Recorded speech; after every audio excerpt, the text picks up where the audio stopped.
Gotta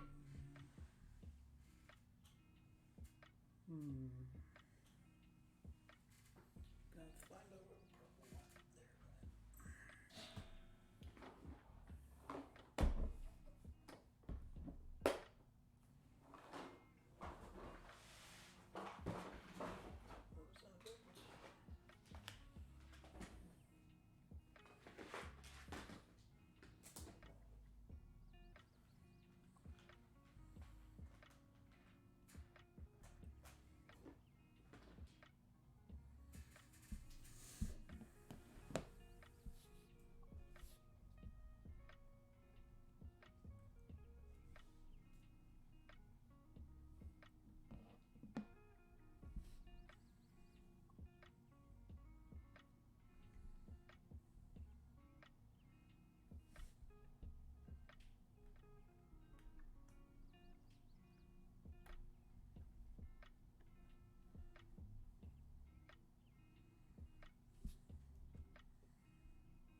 You should have some audio.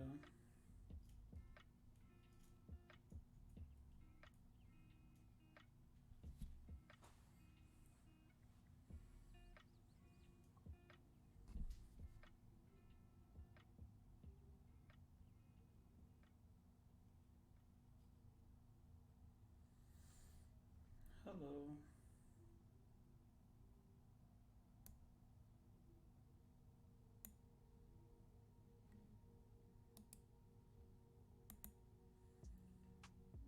Let me check.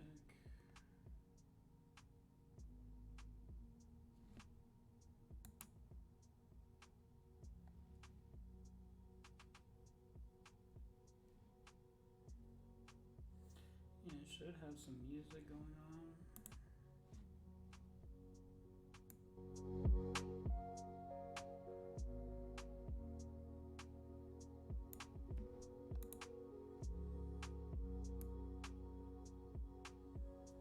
Hello.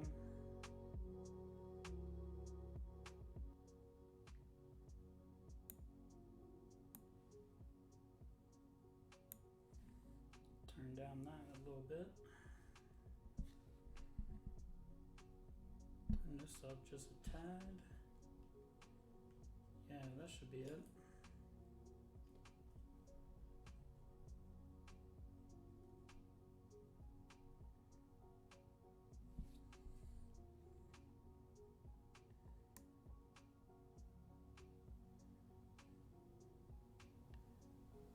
So yeah, I got everything pretty much turned up. Turn the music up some more.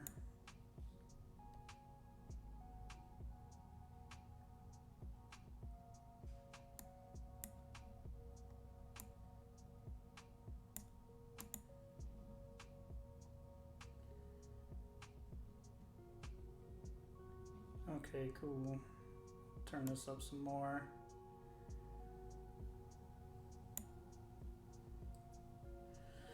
One, two, three. Yeah, it's peaking up a little bit.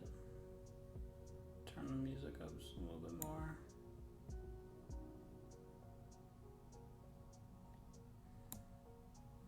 Well, I got everything cranked. It's creeping into the yellow, so I don't wanna peak too hard.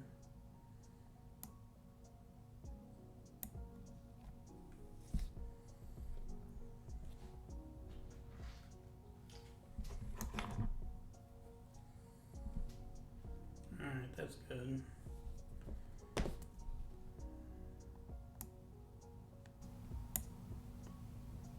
One, two, three.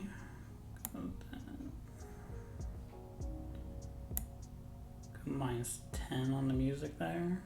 Maybe that'll work. Just a couple more. All right.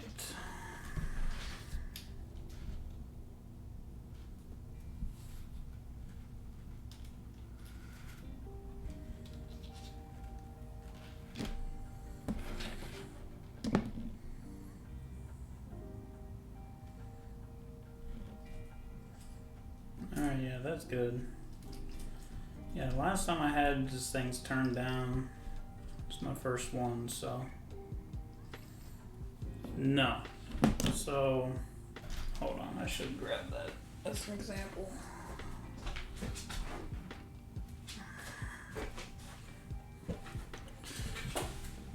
So, this is TechFlex.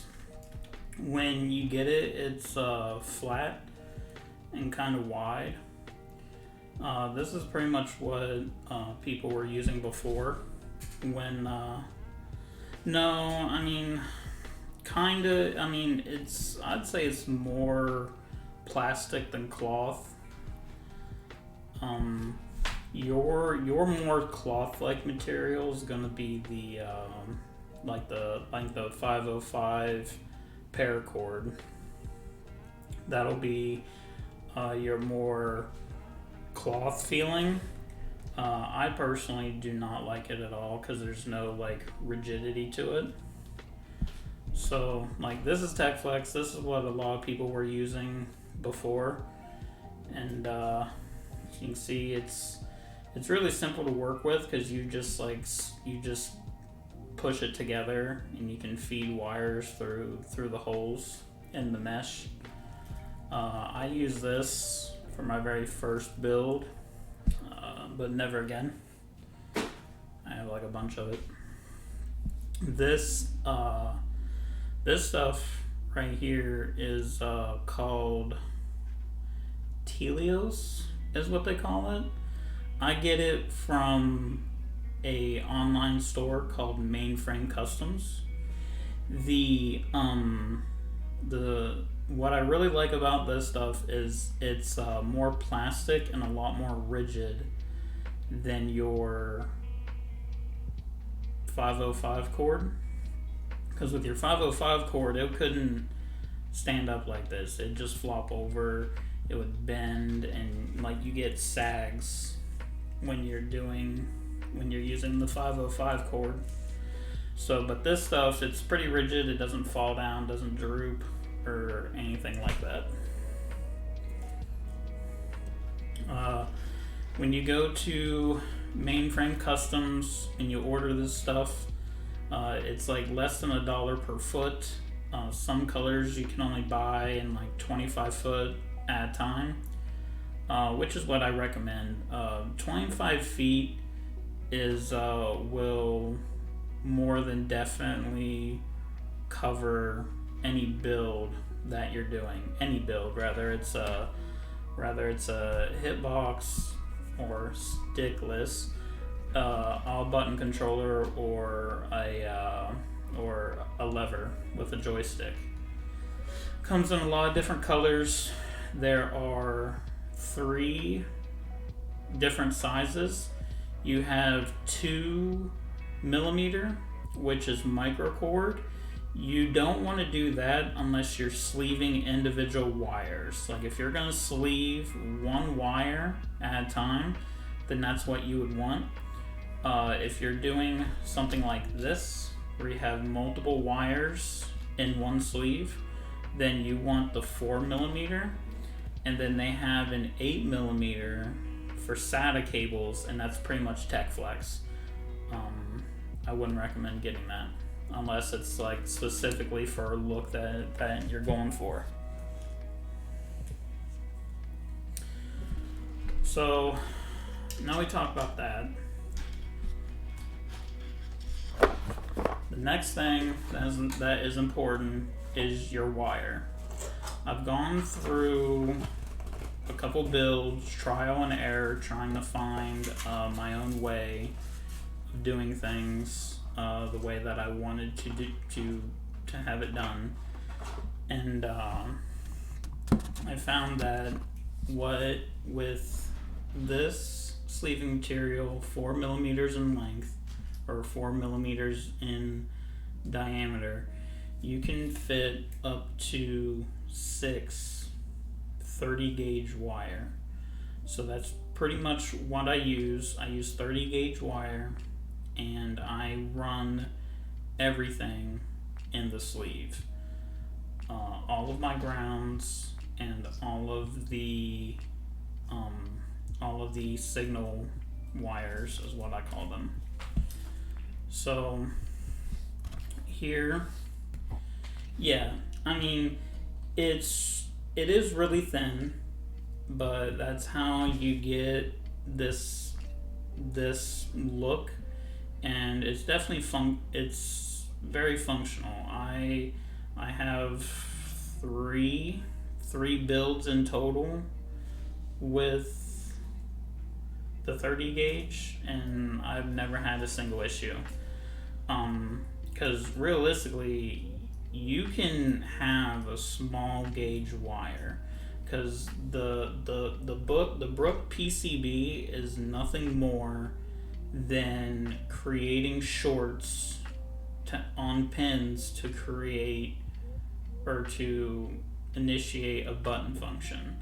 So you only need to make the short from one leg of the button to the grounded side to activate the button. So it doesn't really matter how thin the wire is. There's no power or anything going through these wires at all, unless you're doing LEDs and you're hooking up to the 5 volt.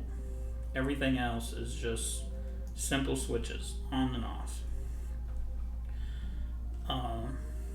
So yeah, I'm going to change that right now. So when it comes to wire gauge, it doesn't really matter. Something like 18 gauge is like used for like power, so that's way overkill. Usually the standard is like 22 to 24 gauge. But to achieve what I wanted to achieve in the way that I wanted to have it done, I found that 30 millimeter or 30 gauge wire was the best, because in when dealing with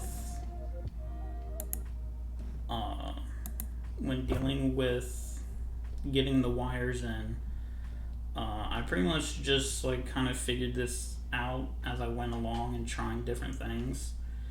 The UK Fight Mods wire guide I read like a couple months ago for the first time, and from what I got out of it and how it seems like how everyone is doing it, because I've been looking, it seems like all of the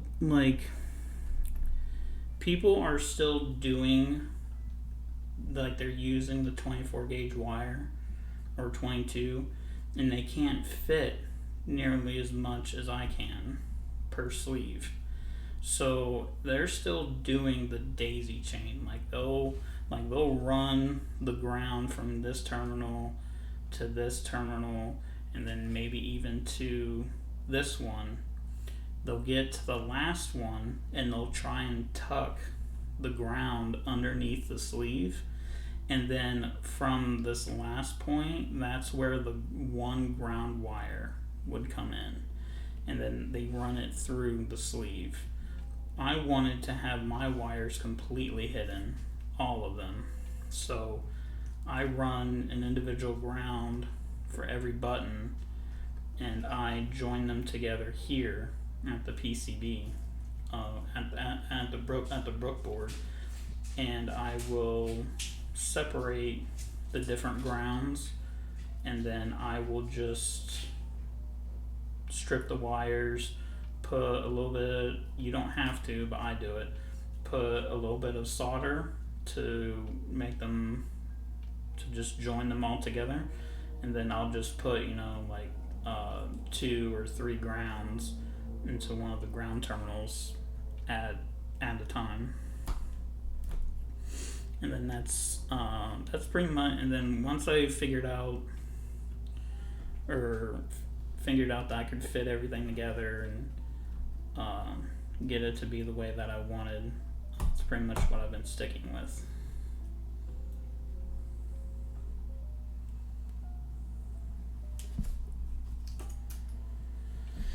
Alright, am going to need.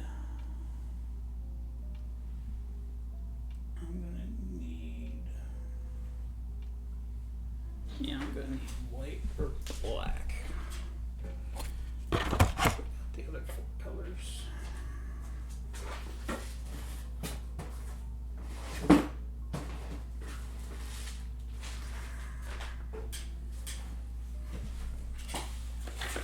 Several of these.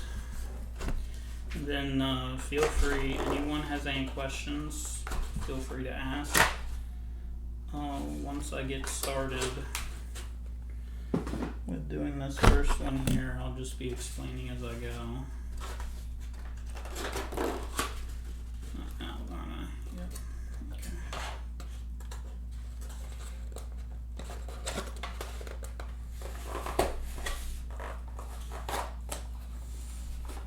Roll of white it is.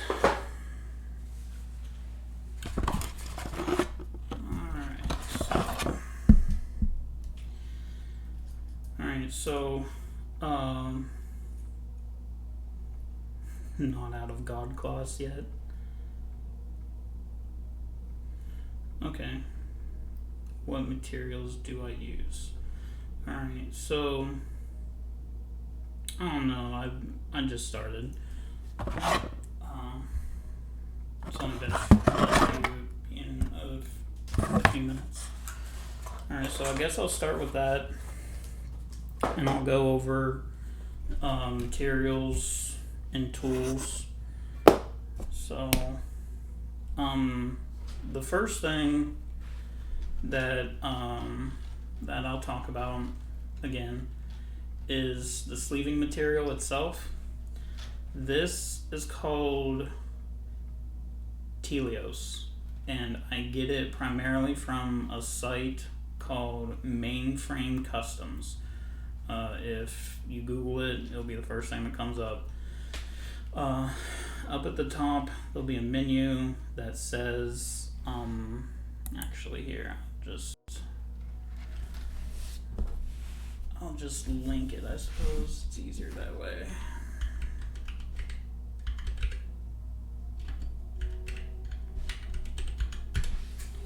It's hard reaching over the same type at the same time.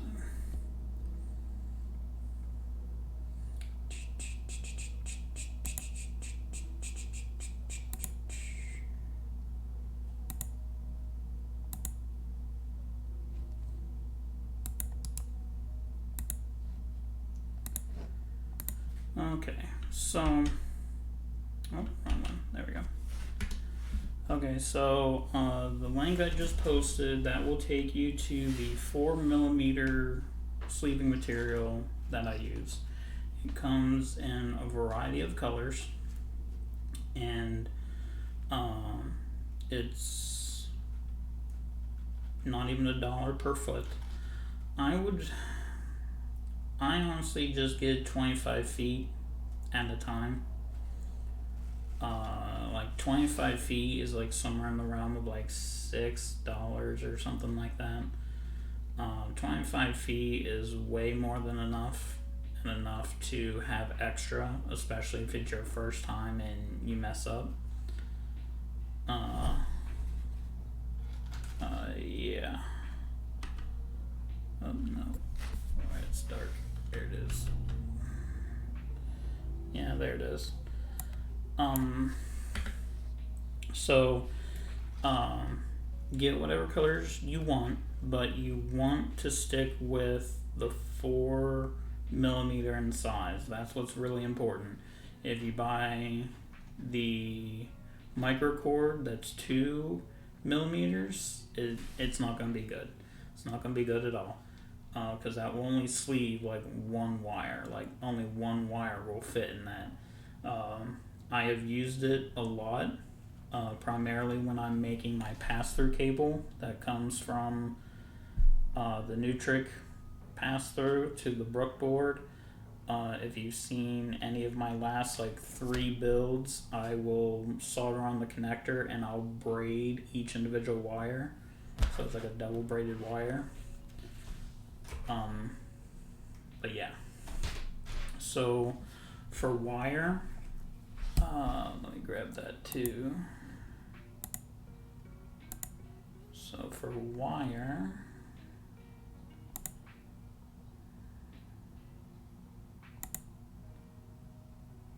hello Rex, Metal Gear Rex.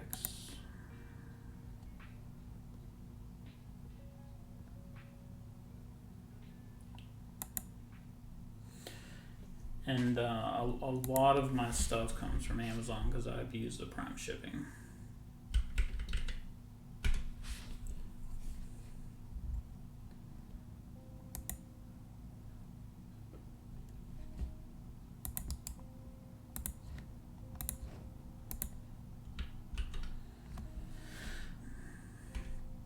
Okay, so that link I just posted is for the wire I get. I buy 30 gauge wire. It comes in 5 different or 6 different colors. Black, white, green, blue, yellow, and red. And it comes in like 30-foot spools. One of the most important things that you need to consider if you want to shop around is 30 gauge. Yeah, 30 gauge, and to have it be PVC coated. PVC, like if you get the silicone coated wires, Soroke is now following. So you don't want to get the silicone coated wire because silicone has like a rubbery texture to it, and it will just make it that much harder to get through the sleeve, especially when you have multiple wires going through at the same time, because then they're just rubbing against themselves and the sleeve, and you're going to have a hard time. So here's some other things I use. So for general tools, just a razor box cutter knife like this. Not really necessary, but will come in handy later on. For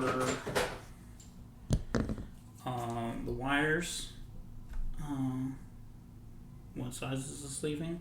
So the sleeving itself is 4 millimeters in diameter. If you look up further in the chat, the link to the place where I get it from was posted. So I have one of these. I have a couple of these.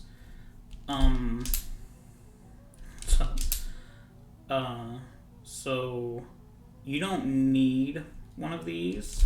These are just super fancy. I do a lot of builds, so having something like this really helps.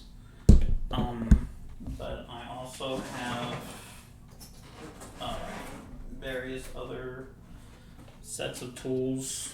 Like these are my go-to. I love these just because I can strip and cut wire with these. I've had these for a very long time, doing regular construction work and stuff. Where's it at? Try to get more lights in here. Another thing you can get is one of these. Is also a wire stripper and wire cutter. This will probably be something more along the lines of what you guys want to get. It goes down to 22 gauge. So when doing 30 gauge wire, you'll have to play around with it a bit and get these to work. But something like this is for your more advanced, because you're pretty much just guiding it yourself when stripping the wire. I've done wire work for like 15 years or so. And then these are just super nice to have. Like if you plan on doing a lot of builds or more than one, You don't have to get like these ones. Climbing tools are kind of expensive. They're on the higher end, but I have a pair of like my ones. I have a pair that I got from Radio Shack when Radio Shack was still a thing. There they are. So like these ones are from Radio Shack when Radio Shack was still a thing. For maybe you youngsters who don't remember what Radio Shack is or never seen one. I've had these for a long time too, and they still work really nice, and I'm pretty sure they were cheap. Shadow Frieza following, stalking me across platforms as usual. So those are going to be for the wire cutters. Now, another piece that, if you decide to do this, and if you don't listen to anything I say for the rest of the night, listen to this. This is very important. These are your quick connects. Any of you who've either done your own wiring or seen the inside wiring of a stick or whatever, you've seen these. So these ones are your typical silver ones that you buy from Focus Attack or Arcade Shock or wherever you get them from. They're usually the ones that come on the pre-made 20-pin harnesses too. These things fucking suck. Anyone who will tell you these things suck, they are not good. That's why there's like a quick removal tool for these things. Because when I was first building my first couple builds, I cannot tell you on how many times I had tried to force these down onto a terminal of a button and they just wouldn't go, and I ended up like bending the terminal on one of the buttons or just or pulling a wire too far. These things suck. Do not buy these if you can help it. Now these, I should have kept that one for size comparison. So these ones are made out of brass, hence the gold color. And you can tell that they are, the camera sucks, you can tell that they're wider. They're a little beefier, they're a little bigger than the silver ones. These are a game changer, because so far I have these wires done and I can easily, just with 2 fingers, grab terminal and remove it.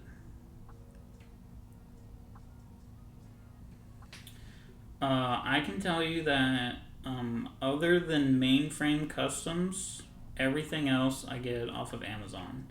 I have just typed in what I was looking for and picked like the cheapest thing when it came to like finding wires and terminals and stuff, which I will, let me get the link for the terminals. But these terminals are quite literally a game changer. You will get these terminals and you will not want to use anything else, because they go on nice and they come off nice, they stay on, they do what they're supposed to.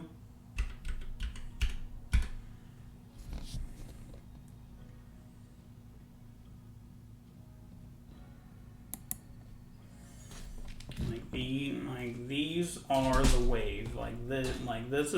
This is half of my secret, is because I could not tell you on how many times I had bent a terminal or screwed it up trying to take them on and off using like these pliers to either put them on or take them off and just screwing things up, and it added so much time to previous builds that I was doing.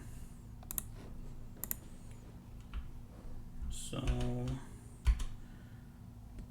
that link right there, that is for the terminals. Highly recommend you get those, because those are quite literally a game changer. And off, line them up, on. No fighting, no using pliers, no anything. I can just take them off, put them back on. No issues. Highly recommend you get those. Literally changed my life, or at least my stick building life. What else? What else is important? People ask. All right, so these, I get a lot of questions, or I usually get asked about these little black rubber pieces. So as you can see, I have them on like the ends of my wires, or the ends of the sleeving itself, to like cap it off and make it look a little nicer. And then I'm sure either mine or other people's builds, you've seen them like covering up each of the terminals. These are thread protectors. That's what they're called. They come in different sizes. I get 2 of them. This one is like a 2 or 3 millimeter, or 2M, 3M thread protector, and I use these pretty much on the ends of all of the sleeves. And then these bigger ones, these ones are like 4 millimeter. And what I would do with these, which is where the box cutter comes in, I would just simply use the knife and then just push down and make a little slice, slit, incision, whatever word of fancy level you'd like to use. And I would make the slice going up, and then that way you can push it down and it will go over the wire, and it will cover up the terminal and like the little itty bitty bit of wire that's showing before it goes into the sleeve.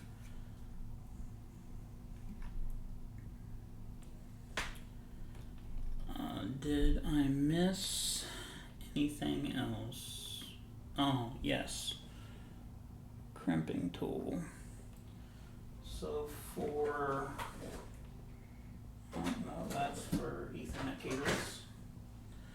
So for crimping these on, you can get by doing the quick disconnects with a pair of like needle nose pliers or regular pliers.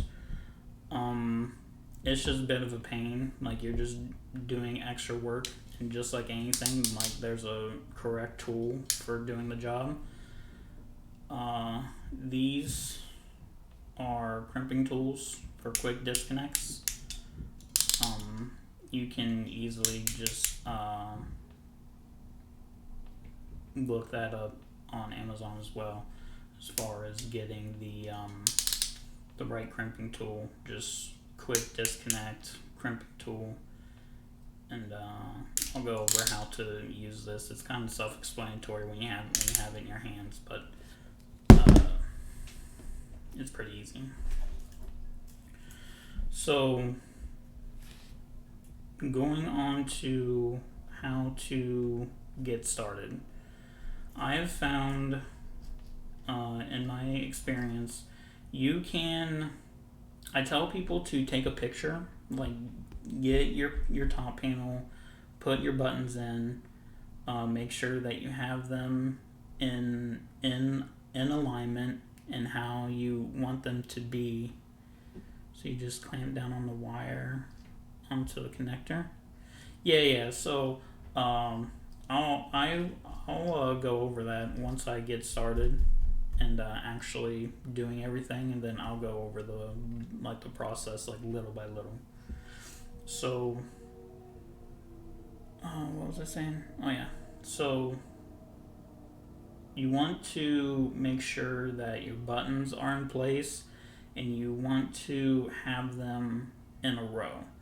So if you can tell, which I don't think you can because the camera sucks, these are gamer finger buttons, and the terminal posts on gamer finger buttons are not right directly in the middle of the button housing. They're kind of offset to one to the lower half. So I know other buttons like crowns are pretty even. Like the terminals for crowns are directly in the middle of the button. So as long as your terminals are facing in a straight line ish, that's all you really need to worry about. But if you have a button like gamer fingers where your terminals are offset to a lower or upper half, you want to make sure that those match up as well. Because once you get started, like for example, I've already got these started, I couldn't just rotate a button around, because once you start getting the wiring in place, you can just switch the button around or rotate it around without having to redo the wire in the sleeve itself. But take a picture and figure out how you want your wires to go. And with this combination that I have, the 30mm wire inside the 4mm sleeving material, I can fit a maximum of 6 wires. It's a little tough, but I can get 6 wires through, which is perfect because that's usually the max that you'll find, usually on your aux buttons, your side buttons, is 6 wires. But I have found that you have about 2 different ways to run your wires. You have one sleeve with 4 wires that run across 2 buttons. Pretty much what I have here. I have these 2 there's 4 wires in this sleeve, and then I have 4 wires in this sleeve, and it just runs underneath of it. And it's just 2 wires at a time, up through, and then I'll do the same on these. And then you have the other one, like what I did for my Tifa B&B build, where instead of running vertical and just swooping around, I ran horizontal, and I would basically I would have had these buttons rotated 90 degrees, and I would have had the sleeve start here, run to this button, run all the way out, and then I would have had another one running from these 2, so it just looks like 2 straight lines going across the button, pretty much like what I did here on the directionals. And the reason why you kind of want to plan that out is because this is a snack box version 2, and as you can see, there isn't a whole lot of room over here to do the horizontal method, so it really wouldn't have worked out too well just because space is so limited here. So I went on ahead and just did it this way. Alright, so now on to the busy end. Oh, I also forgot another important tool, a lighter, which also coincidentally happens to be for purple as well. I've had this forever. This is a lot like your Tech Flex or your neon rope. One of the first things you want to do when you get it or you get started, cut, which that's also another tool, pair of scissors.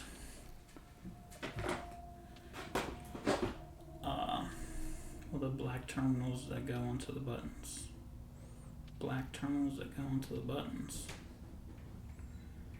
You'll have to be a bit more specific than that. If you're talking about like the little black covers that you see that go over the quick disconnects, those are thread protectors, which look like this. They look like this. They're just yeah, it's fine. This is they're just made out of urethane plastic. You pretty much these are pretty much used to protect the threads on bolts that aren't being used or haven't been used yet. And when you go to use them on the terminals, you just use like a box cutter knife or an X-Acto knife, and you just make a little slit going down the side, and then that will cover the terminal, because the little slit will allow you to pass it through where the wire comes out. So when you get started, I can't remember if they pre-mill the ends or not. But what you want to do is just take a pair of scissors, cut just a little piece off of the end there, and use a lighter to like melt it just a little bit, and then press it to cool. You don't want to like press it with your fingers, because you'll just because you could flatten it, and like if you pinch it, you may get the edges stuck together. So just use like the edge of the lighter, and that will prevent this from fraying apart, because this is basically it's plastic, but it's braided, so it could start to fray apart. And then what I'll do is I'll just grab one of the thread protectors, and these ones are long, they come in different lengths. The ones I just happen to get are long. It's not a big deal. So I just give it a little cut, and then I will just roll it onto the end of the terminal sleeve, Telios, whatever you want to call it. Of course, doesn't want to cooperate with me right now.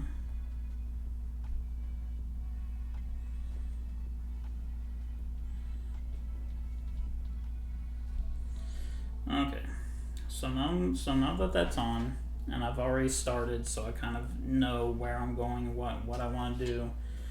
This is where like the measure twice, cut once comes in. I will take the wire, and I will basically start at the edge of the button rim here, because that's just where I want it to go. You can really put it anywhere you want. Like if you wanted to hang off a little bit, if that's the style you're going for, whatever you like. I'm actually gonna need to a little bit right there. So basically what I'll do is I will run the wire, or run the sleeving material first, because you don't really lose a whole lot of length when you're doing something this short. That's always like a concern that people have. Another little tip for you guys: these plastic things that I'm using are called cable combs. You can get these on Amazon too. I really recommend them. See if I can find one. So they look like this. Some people 3D print these. I recommend if you Becky with the good ends. These are what I'm using to like route these cables and keep them like nice and tight and in rows. I recommend these a lot, just because they will help you to train your wires and keep them in place and run them where you want them to go. You can get packs of these on Amazon, super cheap. Just search for cable comb. So once I have pretty much where I'm going to go, you want to try and line it up the best way you can, and have an idea of where everything's going to go. Need a little extra room.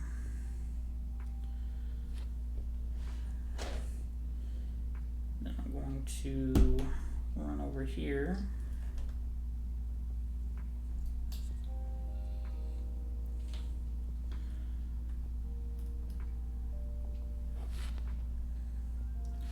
And then this is where it just takes time.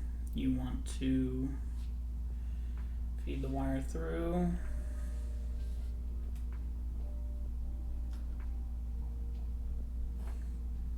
And get it pretty much where you need it to be. It's the most tedious part because you want to make sure you get it right the first time.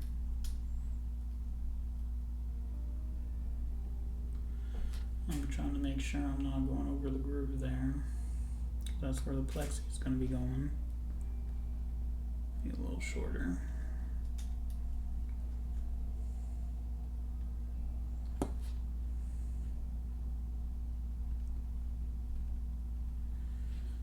Okay. So now that I have that pretty much where I want it, I can come here and just grab it, pinch it where I pretty much want it to end. And just cut it. And same as before, just melt it a little bit. So this end is already done. And then this way, go ahead and melt this end a little bit. How do you know which wire goes where on the PCB though? Okay, so let me see here.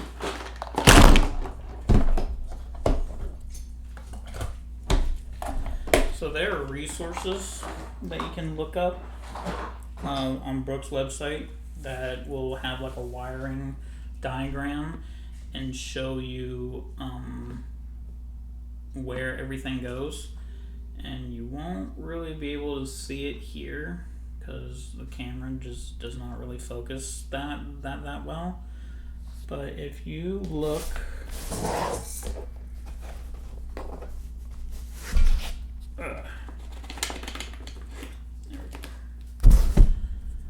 so if you look right here, this white lettering that you really can't read, it labels what every terminal is. So this first one here is your 5 volt, and then you have your down, up, left, right for your motions. You have 2 terminals for ground, a PS and Xbox button or home button, select, start, 1P, 2P, 3P, etc., etc. Did you also get the purple wires from Amazon? No. So the sleeving material, this came from a website called Mainframe Customs.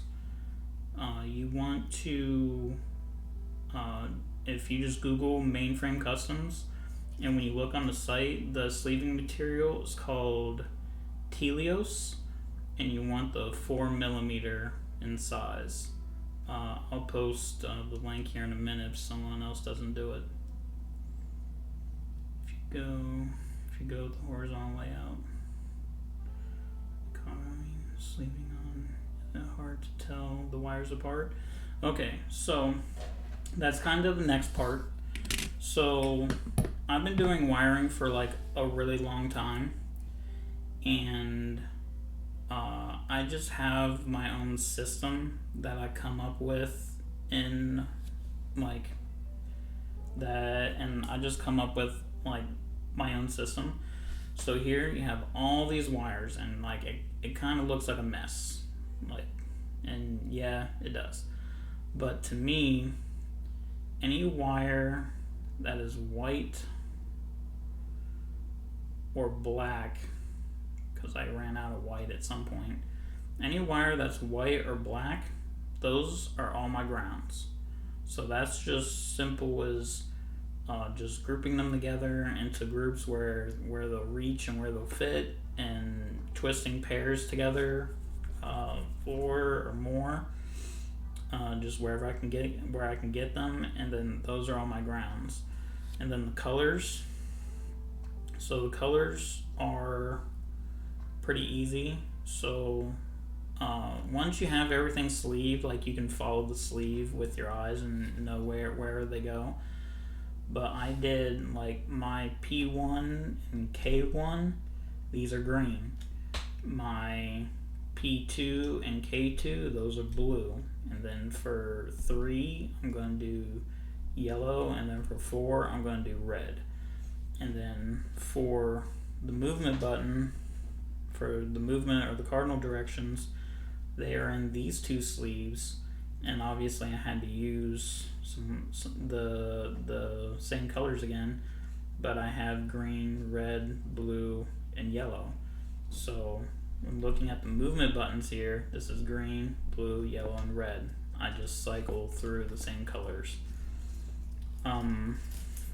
Now to find out, like for example, the P1 and the K1 on what green wire is what green wire, this will, again, I am fortunate enough to where when I did electrical for X number of years, I have one of these. This is a voltmeter, and I just use it for testing the continuity between 2 different wires and 2 different points, so I can quickly determine what wire is what. Yeah, I'll be doing that probably tomorrow morning, because depending on how long I'm streaming for, my first one was like 4 hours, so it took a long time to download from Twitch and put it on YouTube. But yeah, I'll be downloading the VOD sometime tomorrow in the morning after I wake up, and then I'll post it on YouTube. And I'll put I'll put it out on Discord, my YouTube link and everything when it's up. But something that you can do, because this is expensive. I do not expect anyone to go out and buy one of these. Like the name brand Fluke ones here run anywhere between like $250 to $300. I do not recommend that. I got this for free, because military. For for the other guys, or for you guys, I recommend a Sharpie marker. So a Sharpie marker, you could just simply, like if you're gonna color code like I do, yeah, I mean, you can get cheap ones from like Harbor Freight and stuff. I'm not really sure how much they are, but everyone's hasn't been in the military and been given one for free like I have, and I don't want people to think they have to have like a $250 piece of equipment. But a Sharpie marker works just as well. If you color code like I do, and you do like P1, K1 in one color, then use a Sharpie marker and draw lines. Like you can just color like 1 line for punch and 2 lines for green. And then that way when you run them and you go to strip them, you can just look at it and know.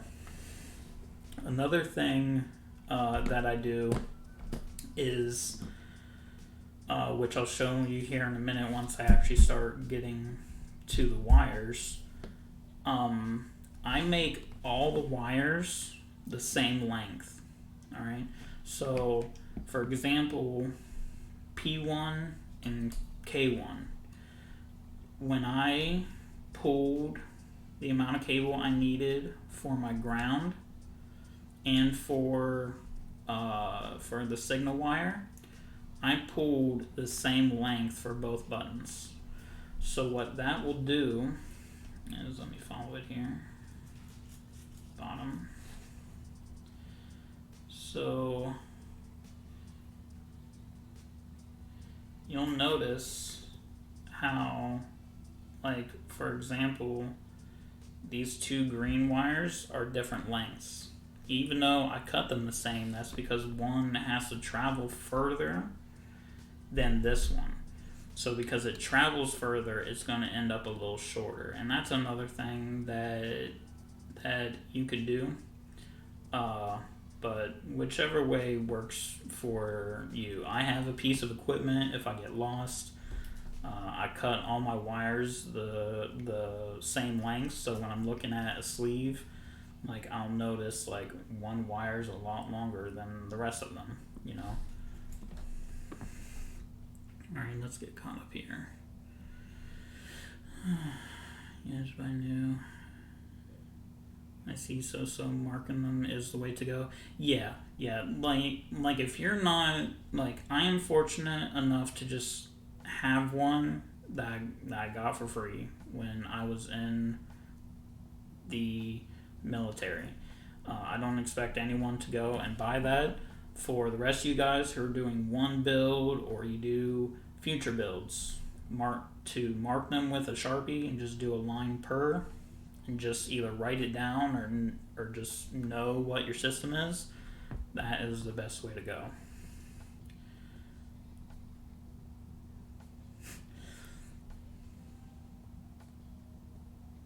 Yeah, exactly. So, like I was saying, so like, because you have your K1 and P1, because since I cut all the wires the same, the P1 wires will be longer than K1 because they have this little bit of extra space that they didn't have to travel like K1. So that's another way that you can tell your wires apart.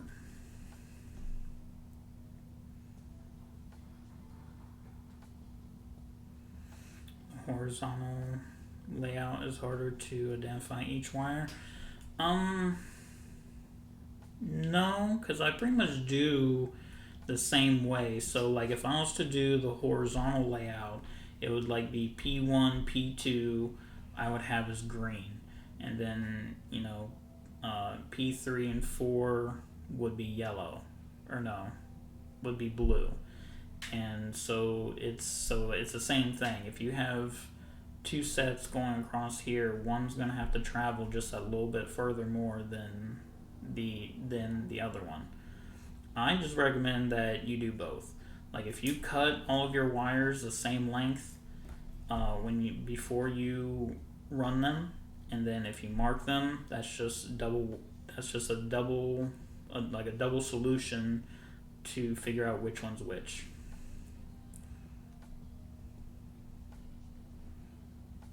Yeah, if you want to join the military. Yeah, if you want to join the military and be an electrician, you'll get a free fluke meter. Okay, so how does this work with a 20-pin wire connector?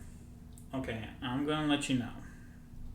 A 20-pin wire connector is kind of a pain. I'm not going to lie. To me anyway, it really depends on how clean you want it to be. My level of clean, I cannot do a 20-pin connector because I have tried to use microcord and individually do wires and make the end of the 20-pin connector clean the way that I want it to. And it just does not work because the terminals, which I have some here, because the 20 pin is called a DuPont connector. So like this is like half of one. You just stack them. Cannot get a wire into here and then fit like the sleeve into here and make it really nice and clean. It just doesn't happen. And the only really way to make a 20-pin connector clean is you have to have get a big wide piece of heat shrink, and heat shrink cover the end of it here and then over the wires, and then you have this big chunk of heat shrink in there. and I just don't like it. I've tried to get it where you have this, where like the sleeving would end up like right up against the connector, but that's more pain than what it's worth, because you try to have enough tension on the sleeving material to where like you have it like this and you pinch it together a little bit, so that way it like springs back a little bit and has like a little bit of tension to keep the wires from showing on the DuPont connector. And it's just a pain because you have to cut them exactly right, and in my honest opinion, it's not worth it. You can sleeve 20 pin like a 20 pin harness, but not like this. Like, to sleeve a 20 pin harness isn't that bad if you're having like the external grounds out, or if you're just gonna do like Tech Flex and have the wires coming out, because Tech Flex will go over it.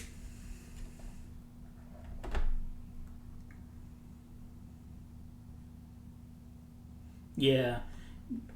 What's going on, Lina? Yeah. Yeah, that is something that I thought about. I tried doing that with my Versus case.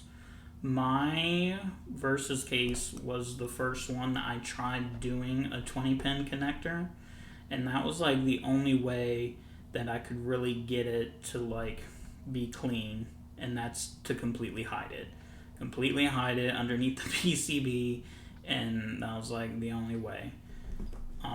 But it's definitely a pain, because I definitely don't like having a big chunk of heat shrink on one side.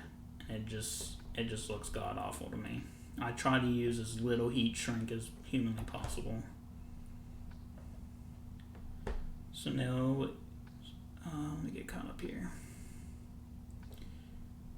Do you have to cut the connector off? I'm not sure what you mean by that. So no daisy wiring.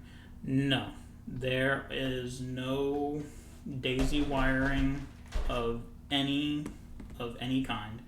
I pretty much run each terminal, gets its own ground, and as it runs through here, I join them at the PCB, and I will join a couple grounds, 3 or more, and I'll put a little bit of solder on one end. It's not necessary, but you can, and then I'll make the grounds at the PCB. Yeah, color coding to color code the wires is good. That's why I buy this specific set, because it comes with 6 different colors, and that's pretty much the best. 90-degree one. Have a right angle 20 pin option.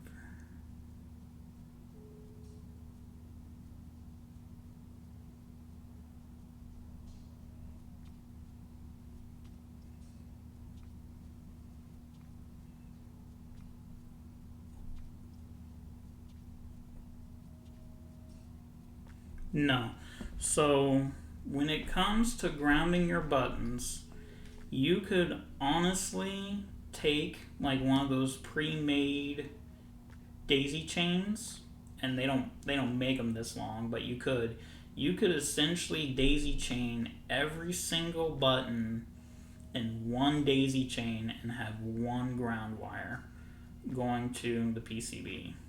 You don't have to, because that was a mistake that I made early on. Like in my very first build, I thought that the grounds were apart from each other. So like only the ground for the punches was ground for the punches, and then the ground for the kicks was the only ground for the kicks, because when you just look at the board and how it is laid out or how it's labeled, and when you look at like the 20 pin connectors and stuff like that, that's the way that it made it seem to me, and I couldn't find any documentation to really go against that.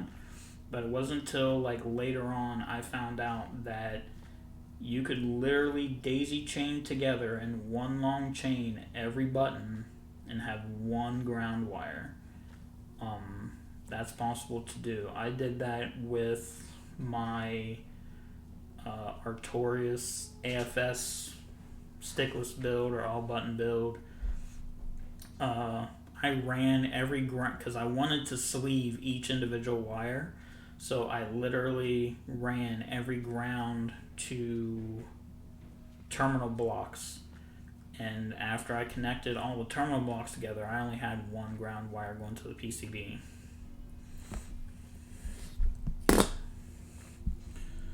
Let's see if I missed anything else. One board with no connectors on it for fancy types. Yeah.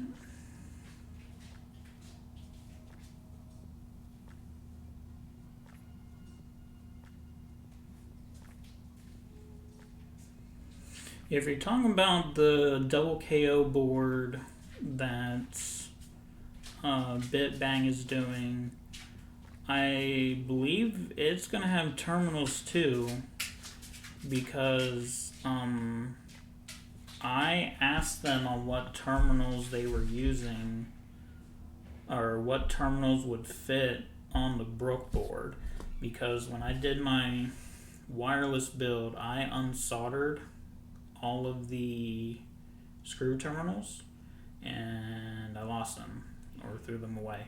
So I couldn't find anywhere that said what the spacing was on the pins. And he told me that his double KO board is pretty much a clone of the Brook board for the most part. And he said that he was using, I think, two and a half pitch, or 3.5. I'd have to look again for the screw terminals. But yeah, this is, but it should have screw terminals. I don't think he's only just gonna have only the 20 pin. Yeah, 3.5 millimeter pitch for the screw terminals. So do you merge each ground cable into one or just put them into one spot on the PCB? So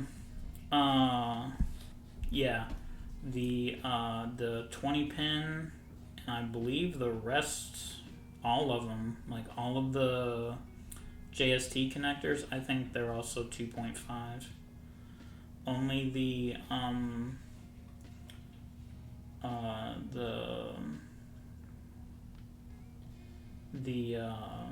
left stick, directional pad, right stick, and the screw terminals are 3.5.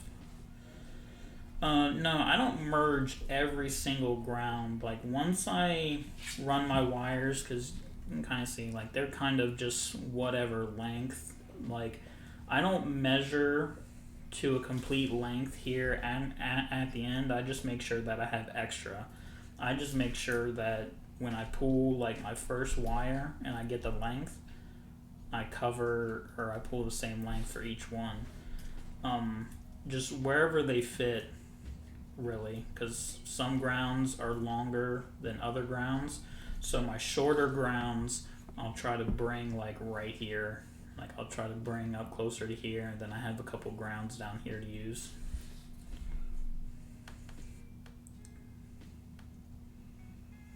What is the best multi-console board out right now? So the best one is probably this, the Brook Ultimate Fighting Board.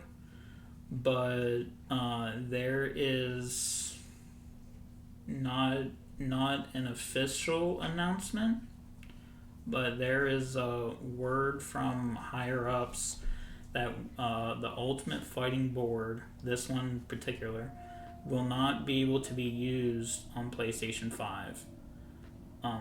Some insider information from Brook is that they need to build a whole new PCB for work with the PS5.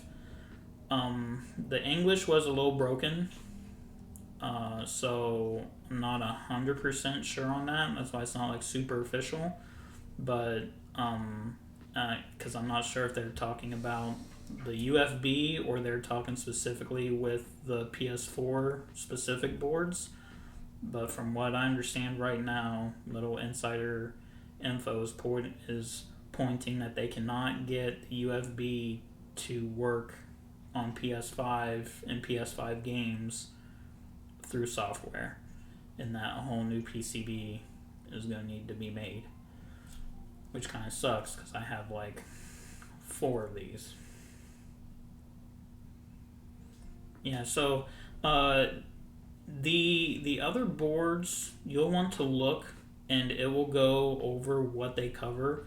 The UFB covers just about everything up to, like, I think PlayStation 3 and Xbox 360, and then to now. And then your PS4 boards, I think and the Switch. The PS4 boards, I think, only work on PlayStation 3 and 4, and I want to say the wireless one works on Switch, but not the Pro Audio one. Don't quote me, because there's a lot of boards, and it's hard to remember what each one does. So you want to look at that. And then there's like a square one, a one that's like a perfect square.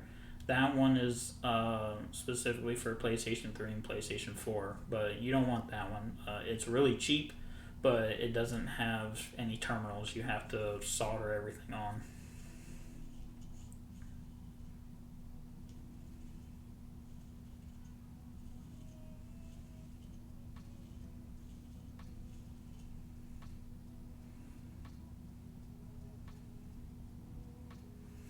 Doesn't the current gen hitbox work with PlayStation 5 out of the box? I highly doubt it. I highly doubt it, just because hitboxes are already out and no one has any idea on what the future is going to be in fighting games. They're only going to start supporting PlayStation 5 pads and not have legacy support or not.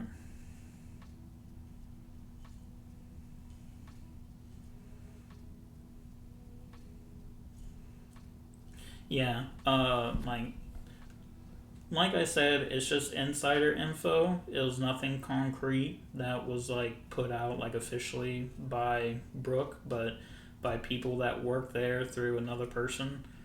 They led to the implication that they can't fix the UFB to work on PlayStation 5 through software, and that they may have to build a whole new PCB with new hardware. Oh yeah, PCs too. I think every Brook board works on PC on PC too. Forgot about that.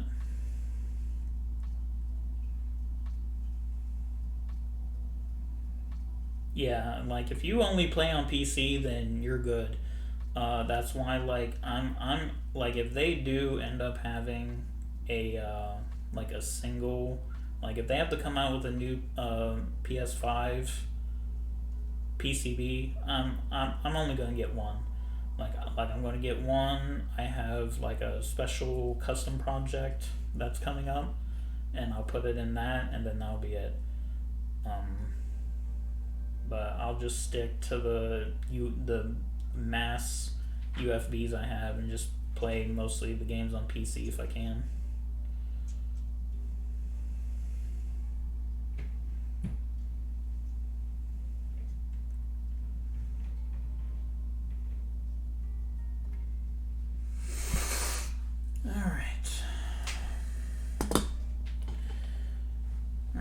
So, get back to wiring after getting caught up and everything. Alright, so this is a tool that I didn't talk about yet. It's called a Pic Tool.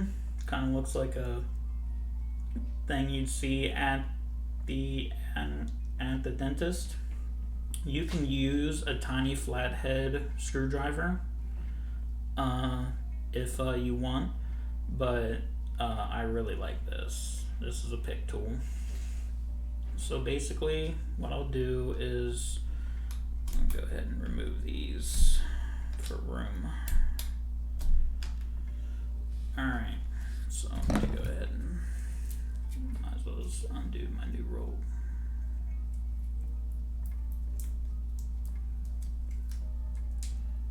Come on.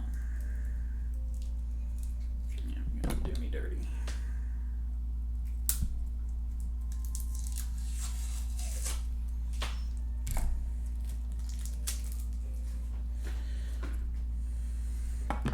Alright, so for measuring wire, very simple. Just pick up the sleeve I'm using, grab an end, pull it out of the comb here. Then I just run it to the end, and then I'll cut just a little extra. Doesn't really matter. Just a little extra. And then I'm obviously going to need 2 for each one.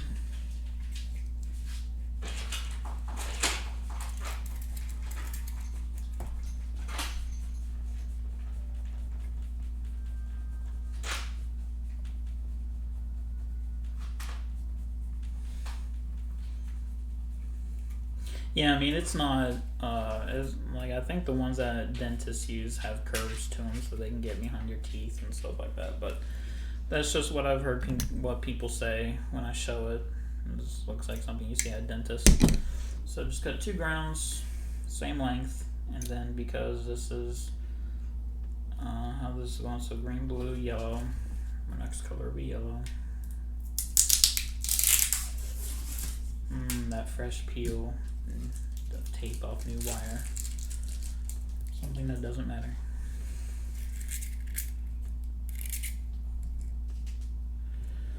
Read that anything thinner than 22 gauge can easily snap. Is this true?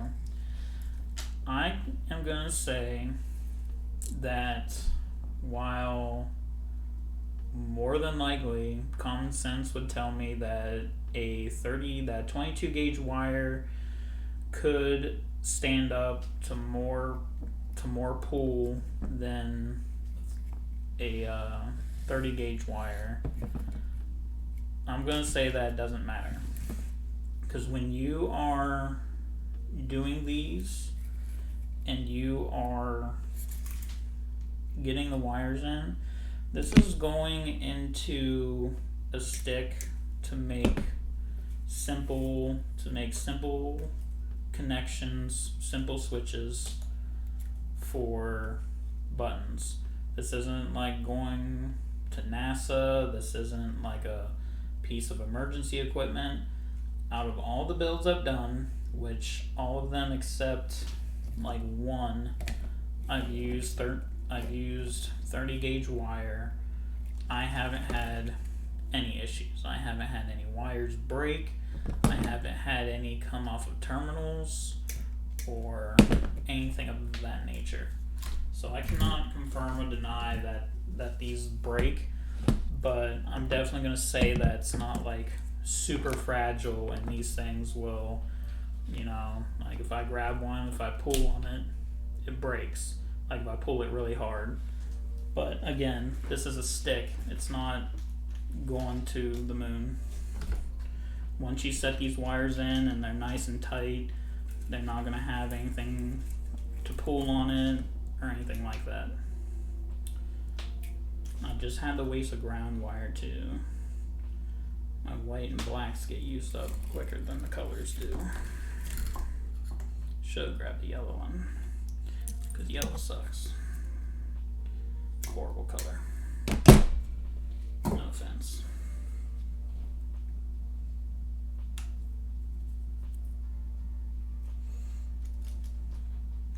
Yeah, and like I was saying, it kind of depends, because for these buttons, it's just a simple switch. Like there isn't any power, there isn't any kind of power or anything that is going through these. There's no signal. You're literally just making a continuity connection on the switch, and that's it. So 30 gauge is fine.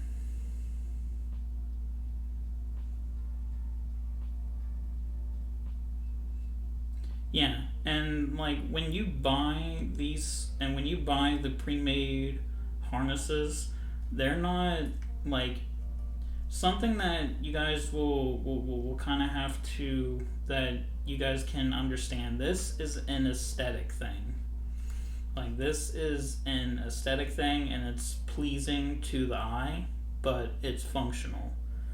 Now, of course, if you don't care about this and you're doing like a 20 pin pre-made harness, then 22 gauge, you know, or a little higher 26 gauge, and you just have the wires in there, then yeah, it doesn't really matter.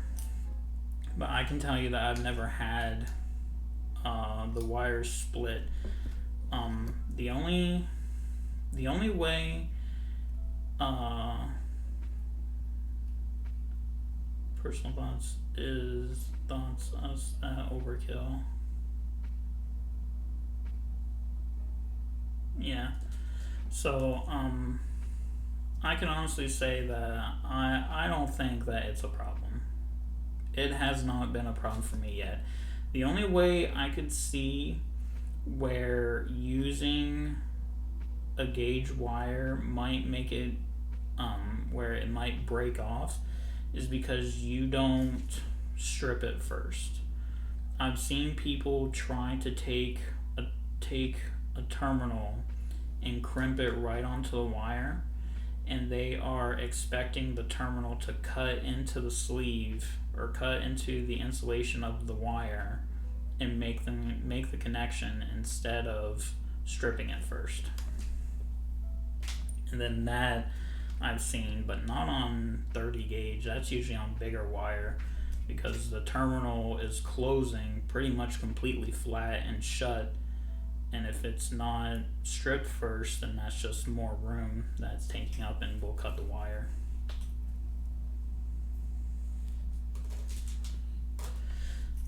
Okay. So, next part, super easy. I take the Pic Tool here,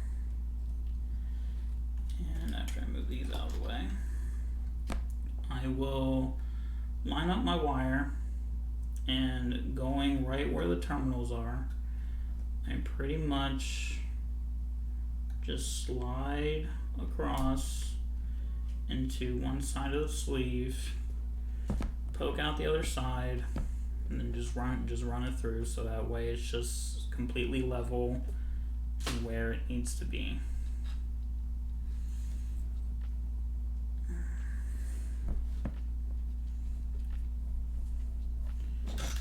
And then I will, doesn't really matter what side, but I have OCD, so I'm going to put it on the, I'm going to keep going with the right side.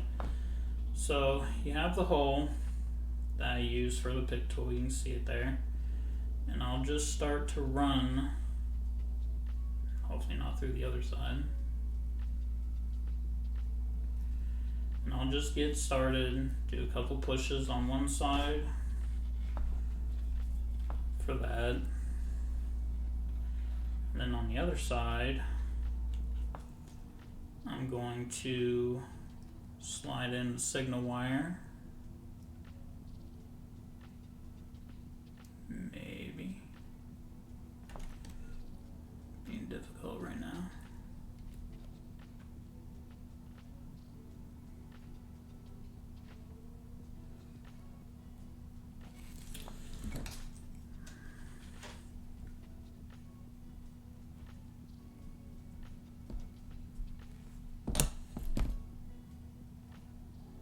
Alright, so push those down a little bit.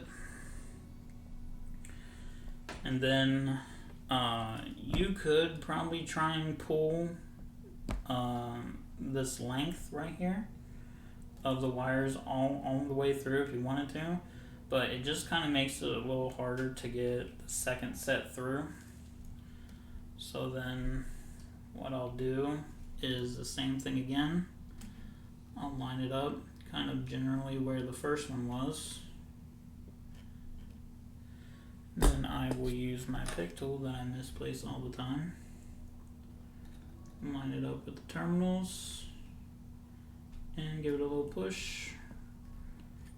And then, oh, see, I messed it up. I pulled it out. Pull-out game was too strong. Giggity.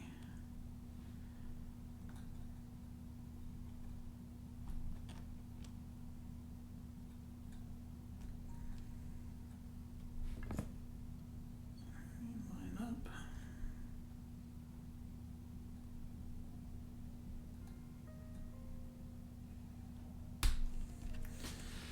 Okay. Same thing. Run the Pic Tool here straight through.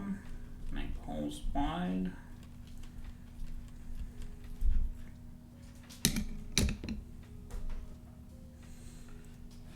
Same color wire on the same side. Run that through.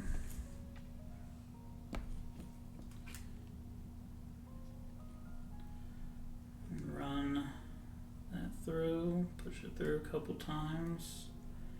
Same for the other ones. And then this is where the pain kind of starts. You'll have your wire, and you'll feel them here. And then it's pretty much just an inch game. I'll pinch like right here, like where the last set of wires are going into. And I'll use my free hand to just kind of feel up here a little bit, and then I'll push down and see how the sleeve is all bunched up. I'll then pinch my left hand to grab the wires, and then I'll slide the sleeve up. And then that's pretty much how you get this done. You just slide it up a little bit at a time. And the longer your sleeve, the worse it is. When you're like really trying to grip really hard and make sure that you have all of the wires, because one of the worst things that will suck is when you have the wires and they start coming out of this end and you only have like 2 wires, and then you have to pretty much fish the other 2 out through, or you pull it all back and try again. Doing the buttons when doing two at a time, it's not so bad. Like there's plenty of room inside the sleeve, so it's not so bad. But when doing the aux buttons, that are usually, you know, your start, select, home button, and then the other ones like L3, R3, and touchpad. When there's more wires and you're pretty much at full capacity for this sleeve, that's when it will be a real pain and may take a couple tries.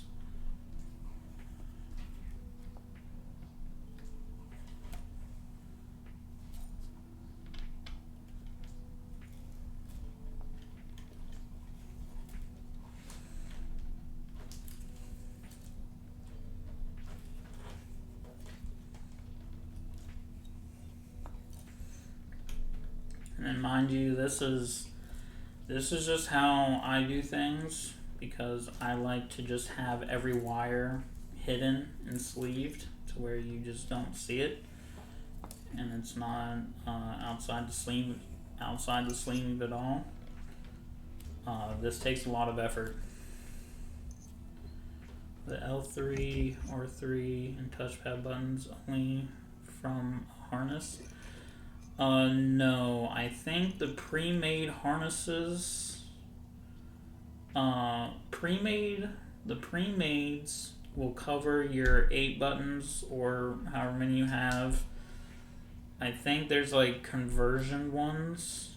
It's like special ones you have to get for stickless builds, and then you have your joystick ones, and then it will cover the start, select, and home buttons. But the extra 3, the L3, R3, and touchpad, I think that's like a separate harness. What's going on, Yigs? Here's the one I made earlier. Oh yeah.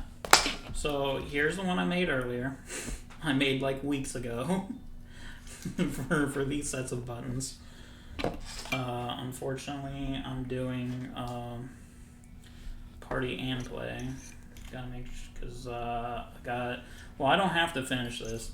I have a long time to finish this because I already finished my submission for Fight Stick of the Month for February. This one's for March. And also I'm waiting on Junk Food Arcade to send me something special. They have something special that is going to be that they're going to be sending me soon. So I kind of have to wait on that too. How do you keep track of the wires and where they are in the sleeve? So where they are in the sleeve is pretty much just feeling it out and just working them through. You can't really keep track of them. See, so like here I have my 2 grounds. I have one yellow. So if that is my furthest one, then I'm good. And it is. So that means that the other one is relatively close by. As far as how I keep track of the wires, when I pull wires for a set of buttons, I make them all the same length. So that way your furthest button that's in the chain or in the sleeve will be a little shorter than the one that's closest to two at the end. I've been doing this a long time, so I just kind of have my own system of how I do things. But one thing that you can do is use a Sharpie and just draw lines. So you just draw one line and know that it's like all the punches are one line, and then all your kicks are 2 lines. You just draw like 2 lines.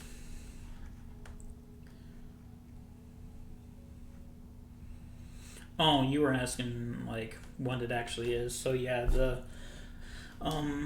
start, select, and home buttons are here on the screw terminals. Your L3, R3, and touchpad. That's a JST connector. That's this one here specifically.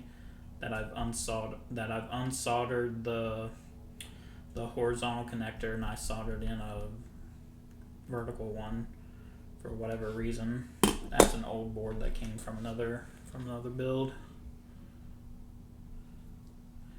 Is it different to sleeve that harness? No, it's pretty much the exact same thing. It's just that it's a JST connector. So instead of screwing into the terminal, layer shift gracing us with his presence. It's a JST connector, which you can buy kits for those too. Search these up on Amazon too. JST, your 2 millimeter in size, and they just come in a big thing like this, and you can you have your plugs and your sockets, and then they also come with the pins. Mind you that if you get these, see just how tiny these pins are for JST connectors. And he follows me. Gonna get stalked by layer shift now. These pins are super tiny, so you need a different crimping tool, a much smaller one, to do JST connectors. Dark Giuseppe.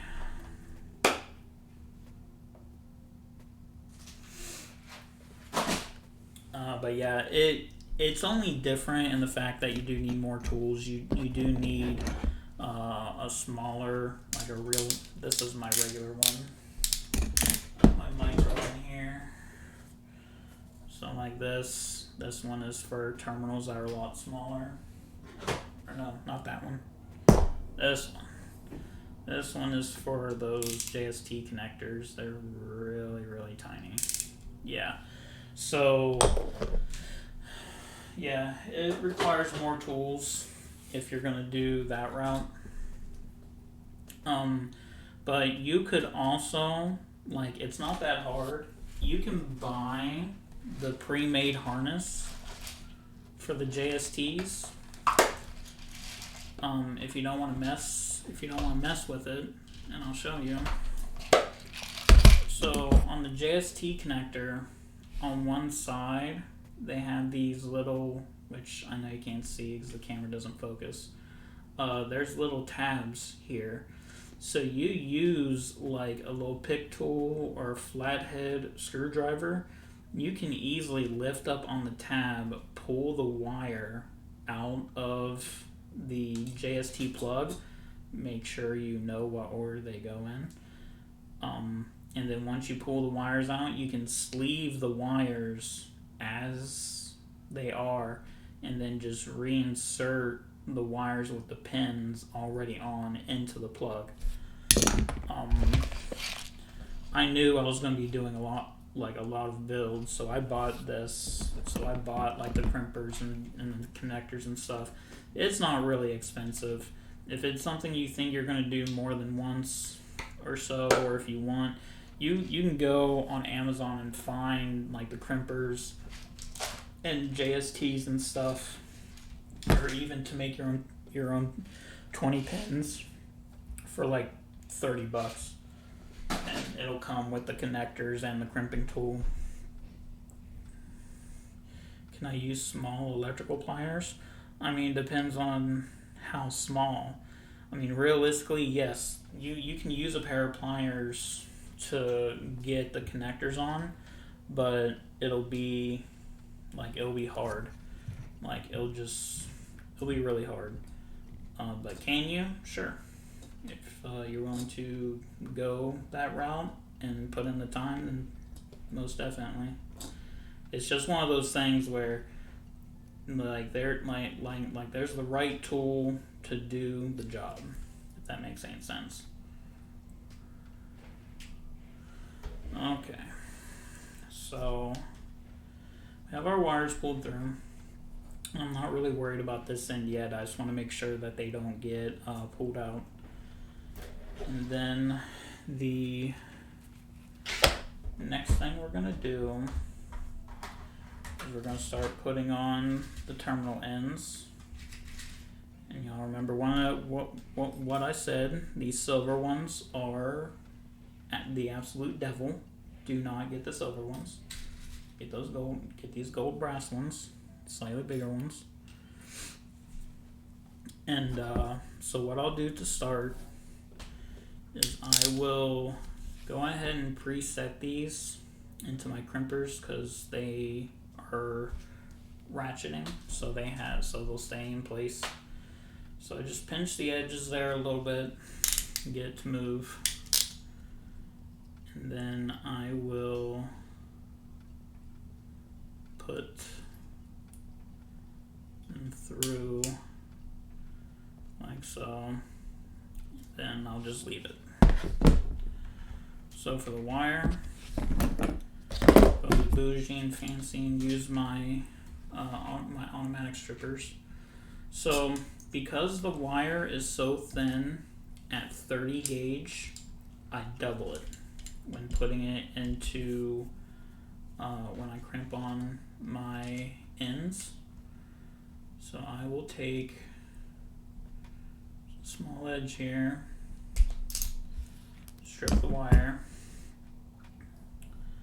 I'll give the wire a little twist. Oh yeah, I forgot to mention that too. The wire I use is stranded wire. You can use solid core wire if you want, but it's gonna make everything really rigid and it won't really have like nice curves and be flexible if I use solid core wire. So I just take the ends, I twist them a little bit, then I fold it in half. fold it in half and double it onto itself because it is 30 gauge. Now, normally, if you were doing this, correctly, you would put the wire in, so there is, the tabs are right here, and then the actual connector that slides on is over here on the right.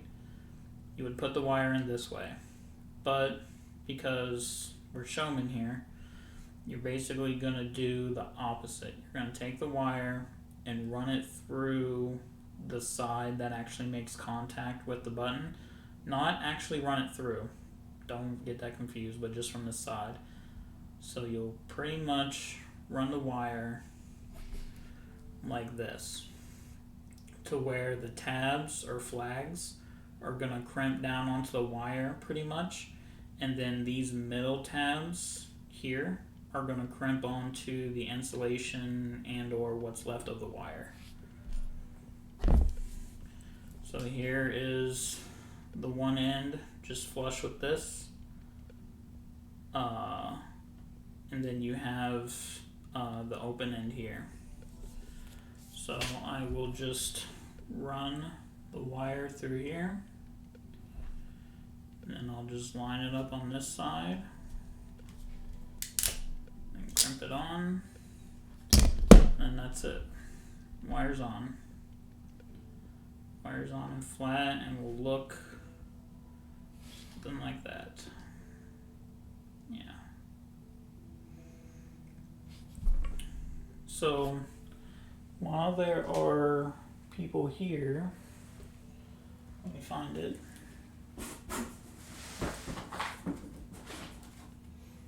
Oh, is it over there? Oh, yeah, that's right.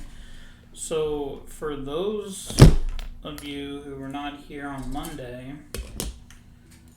and I did the top, or you didn't see the first picture, did the embossed vinyl art. This is embossed, like you can feel it. It's got ridges. And then this will color shift with light. So if I push the light away, it gets almost black. And it fades to a nice purple. And as the light goes away, it turns to a gold. And back to black. That purple looks really nice. That's why I went with purple sleeving. It's because the vinyl does eventually shift to a purple. It's called Rising Sun. It's kind of where I got the idea to do the Hanayama mask. Alright. So after you get those on, it's pretty much rinse and repeat. Strip, twist, double onto itself because it is 30 gauge, so it's thin. So because these connectors are used for, like, you want like at least like 25 or bigger. Where did you get that panel? So this panel, this case is a junk food arcade snack box version 2.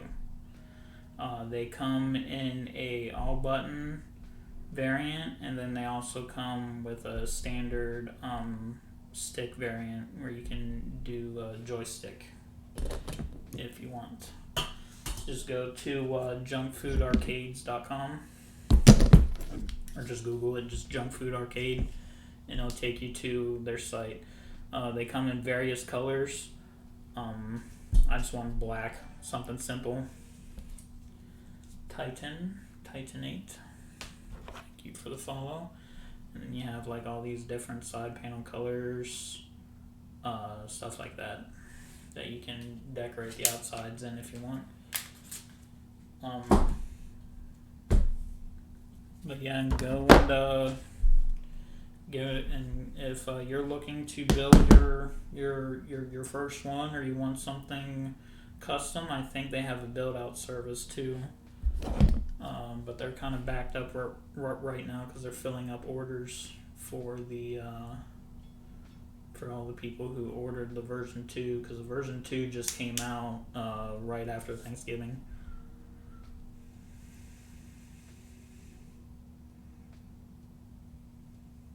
Trying to get the buttons flush with each other. Sounds like you would need like you would need a planer.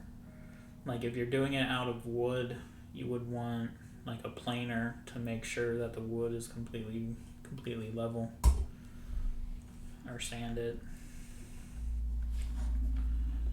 So same thing up through the bottom. On, crimp, done.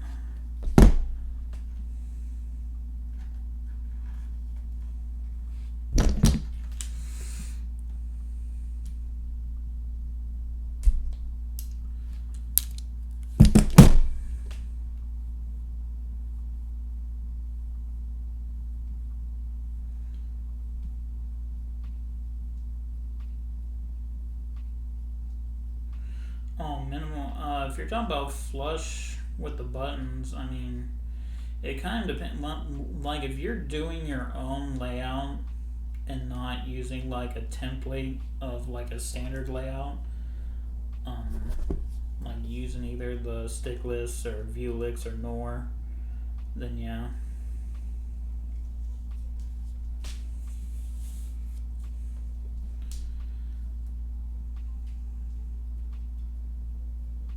Yeah, there are resources for that. I don't have it on this computer that I'm streaming from, but there's definitely resources that are like pretty much the blueprint for the different buttons and stuff that give you like the exact measurements on like how wide the switch body is, and the plunger, and how wide the actual rim on top of the button is, and stuff like that.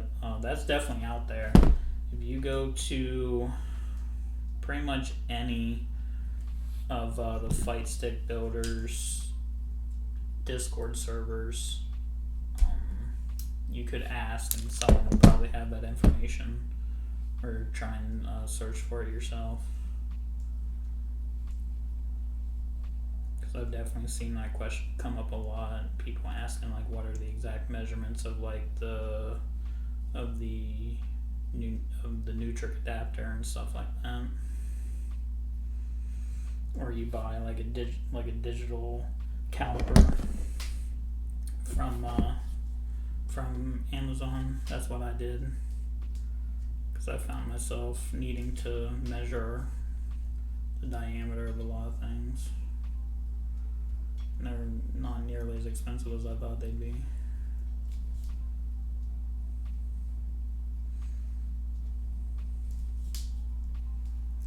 But yeah, this is a Junk Food Arcade. It feels pretty nice. This is my first one. The material itself, the best way I can describe it is like a cutting board. So like the thick cutting board material, like plastic. Not sure what you'd exactly call it, what type of plastic it is, but feels like a cutting board, just a lot thicker. It's got like a nice texture to it. Alright, so we have our HDPE board. Yeah, sounds right. Have I ever worked on B&B? Yes, I have a Gen 1 B&B, and then over there in a box somewhere I have the build I'll be doing after this one. It's a matte and white with clear plexi B&B version 2.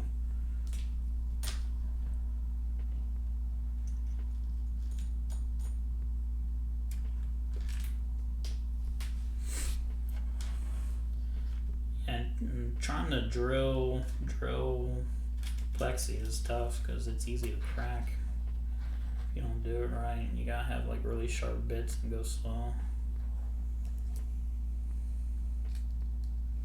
Yeah, the matte white. So a little teaser for that one.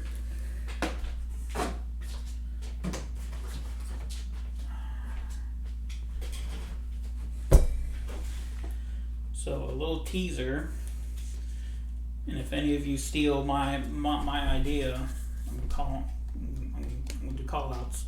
So I got this.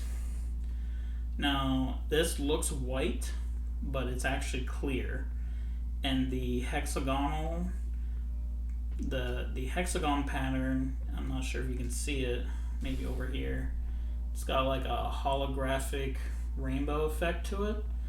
I've used something similar to this on my Tifa B&B build, but it was smoked and it had like a little dark tint to it. This is perfectly clear. What I'm going to do is I'm not sure if I'm going to put this directly onto the matte white of the structure panel, or if I'm going to put this on the top of the plexiglass yet, but I'm just going to do that. Like that's what it's going to be. Like I'm going to have just this on top, and then I'm going to use LED lights, because one of the things that I love about the white B&B is that it diffuses light really well. So I want to do like a frost box where it's just going to be white, and I'm going to have the LEDs inside, and then I can change it pretty much whatever color I want, and then I'll have this kind of cool like hexagon pattern to go on it. It's a nice rainbow color. Yeah, that's pretty much what it is. This specifically, I got this really. They only gave it in this like 2 foot wide tube, but this is Headlight Tint. It's not tinted because it's clear, but I have a smoked one too where it's a little darker, but it has the same hexagon pattern, and it still has like the holographic rainbow effect to it. I used it once, and then that's what I plan on doing with the matte white B&B, but I'm kind of on the fence because that's what I want to do, but after getting artwork done by Clev and Johnny for my Fulgor Espada, I feel like I want every stick to look that pretty now. Like I want every stick to just have art. Like I don't think I could do what I've done before and just do like just a vinyl wrap or something super simple. Like feel like I have to have art. Just have to have it. It just looks so pretty. It's definitely worth the money.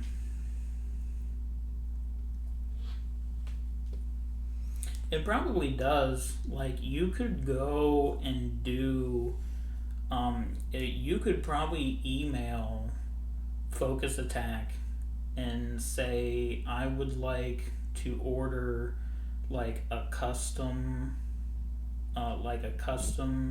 B&B, and just tell them that you want like the matte top and bottom, but you want all clear sides, or you want all the matte colors but the bottom side to be clear, and I'm pretty sure that they'd hook you up. You would just want to like email them first so they can either create the custom order or something. So what I did while I was talking, I just pulled the wires through the sleeve, and all of the terminals are pretty much just right up against the sleeve here. And then as you can tell, like this is a perfect example of how I manage my wires and what goes where. So see, I have 2 sets. One is significantly longer than the other set. So because of how this goes, that means that this P3 is going to be the longer set, and then K3 is going to be the shorter set because it had to go a longer distance. So that's just another way that you can try to like manage your wires and know what's what. If you don't, I would recommend your first time just label your wires. After you do it X number of times, like I have, and been doing this type of wiring, well, not this type, but then wiring like professionally for years, it just comes to you.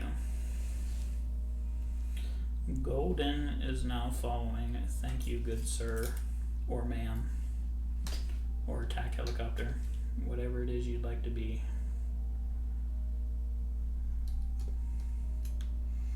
This is chill. So, at this point, this is pretty much done.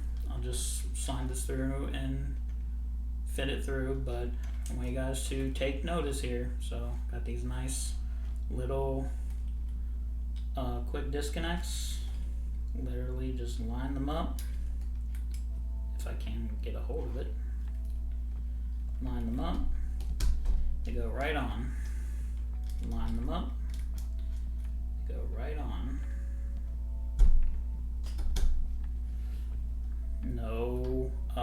No bending of the terminals, no screwing up your fingers, no bending anything, none of that BS. That simple. On, off. Telling you, there's nothing you learn from me today or tonight. Learn that. Buy those. Save your life. Go ahead and put the rest of these on. And then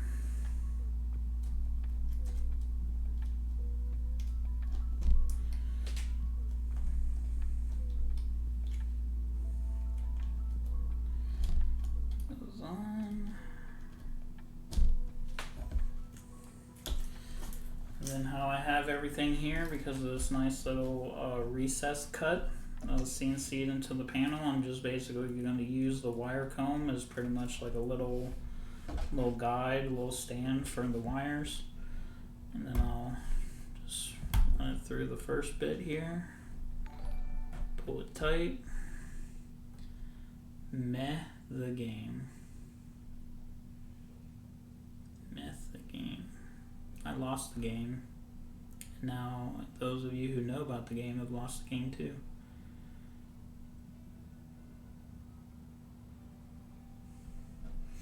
Oh, you should make a hitbox whenever you want.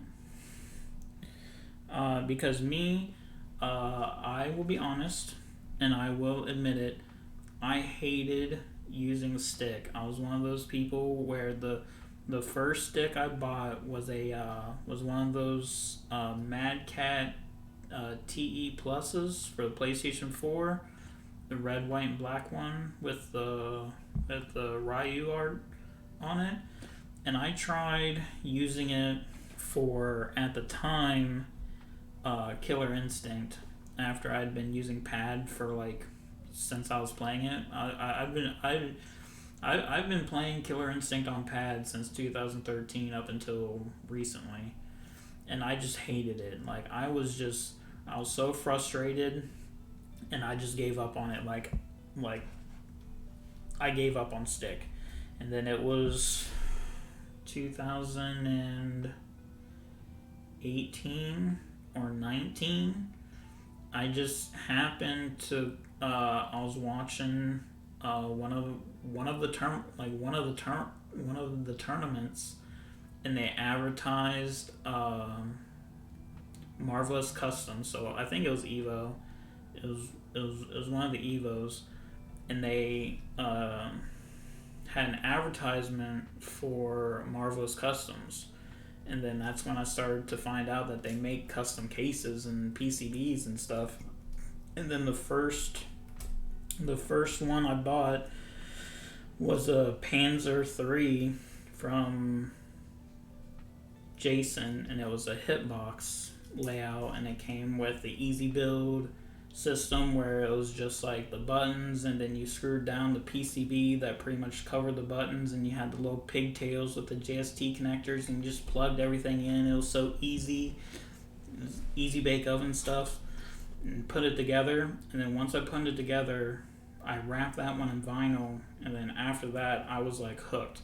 Like I wanted, because I sleeved cables for my PC for my computer, and I was like, I wonder if I could sleeve these cables. And then I bought a Marvelous Customs case, which I regret. And that was my first one. That was my first Tifa build, and that's where I used like Tech Flex, and I ran everything, and it was so janky. And I spent so long on that build because I was pretty much just making it up as I went along. And I had silicone wire, which is why I told you guys do not buy silicone wire, because it just gets caught on itself and the sleeving, and it's just so hard to pull. I spent days. I literally spent days doing wiring. Like me and my OCD, I can probably do a stick a day. Like if I didn't take any breaks and I was determined, or someone was paying me, I could probably do a stick within a few hours, probably like 3 or 4 hours. But I'm just really anal, and I measure everything like 3 or 4 times. But I don't try to like hurry and make it fast. I just try to do it the way that I want it to be. And then it wasn't until it was months later, after I did my my Tifa build of my Marvelous Customs, and I put it on Reddit because I found out that there's a fight stick Reddit for custom sticks. That's when I first seen Lino's build. I forget which one was the first one I seen, and I seen that he was using, I couldn't tell what it was, but he was using like on what looked like the same material that I use for sleeving my PC cables. And then from there, it was just doing build after build after build, trying to kind of like reverse engineer and figure out like how to do it and do it myself. And then I figured out this is just constant build after build, figuring out what works, how many wires I can fit into the sleeve, how thin of a wire I need to go down to get it to look the way I want it to be. And that's where I got to here.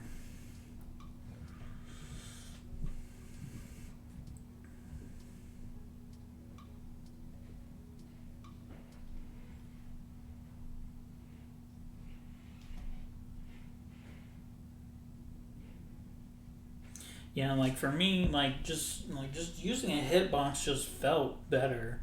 Like I just and I'm pretty sure that it was just me. Like I just gave up really early. I didn't try to stick with staying on like using a joystick, and I just gave up on it. And then when I picked up the hitbox and it reminded me of just typing on a keyboard, it just made it so much easier of being able to it was just like typing, and it just felt so much better to me. And then so I've just been a dirty stickless player for so long. But like I am definitely jealous. Like I do the hitboxes, and I do the mix boxes, and I see a couple builds where like I am jealous because it's just aesthetically more pleasing to have like the joystick. You have more room for art, and then you have the people who get like the custom bat tops, and they just look so cool. It just looks so much better, just more aesthetically pleasing. That's why, like, I don't know if I'll ever.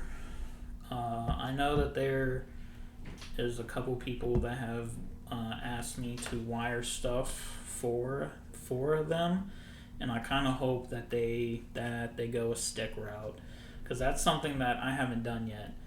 Is doing an actual joystick yet, and that would be something that I'd have to figure out depending on what stick they choose.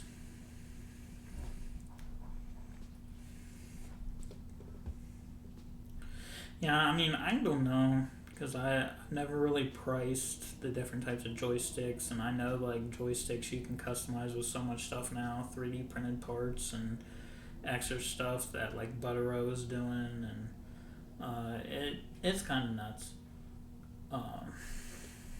But buttons aren't cheap either, especially like these, like gamer finger buttons are like $2-3 a pop, depending on where and when you get them. I'm just lucky to have a treasure chest full of them. So, as you can see, wow, been here for 2 hours and I only did one so far. I gotta quit bullshitting. So that's one. But you can see just pretty much where I just lined it all up. I ran it. I'm using the cable combs to just keep everything. I mean, they're gonna stay in here, but this is how you keep the wires like looking nice and in like this like square stacked like pattern. I can't really see unless I tilt it. And then you just run them and have all the wires here.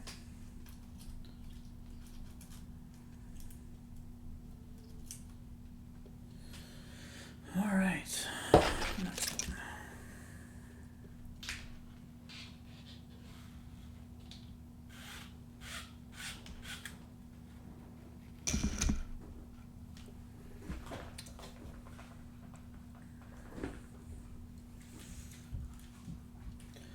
Oh God, I talk too much doing this. I talk more during a stream than I probably do in a week off.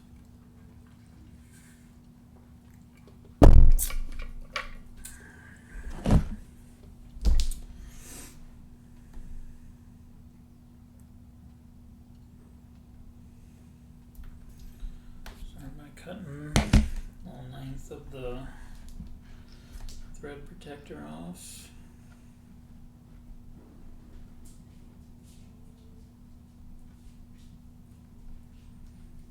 Putting it on the end for the aesthetic.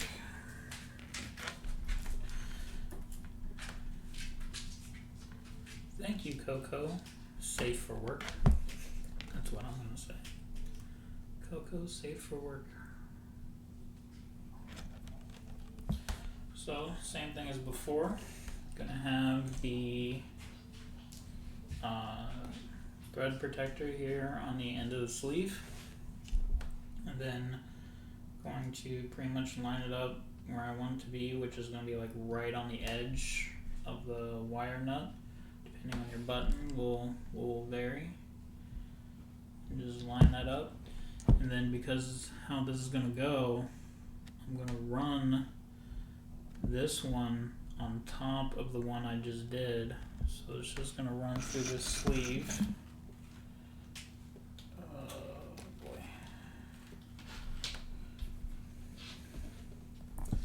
What layout would you go for? The B&B horizontal or this one?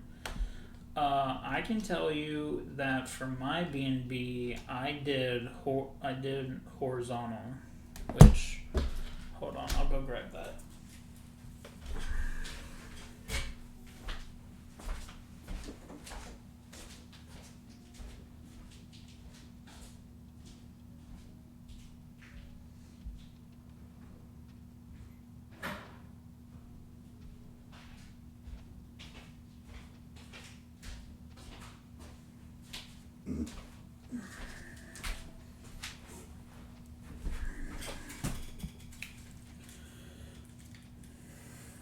Okay, so you've seen it. This is my Generation 1 B&B. This was like the first stick or build that I did completely myself. I did the artwork myself. I like played around with Photoshop for like a couple days, like 3 or 4 days, and I came up with this. Just something really simple. I like it though.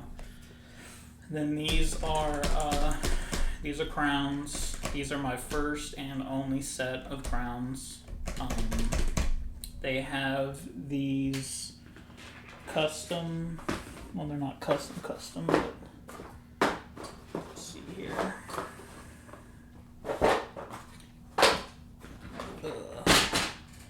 So much stuff.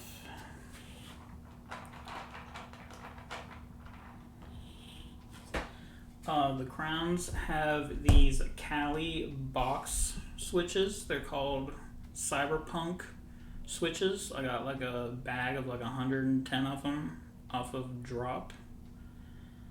I just got them for the color. It was a real pain to get them to work here in the crown buttons. And then here is the underside. It's kind of hard to see because this is like that clear headlight tint I was talking about earlier, but this is the smoked version where it's got like a little blackness to it.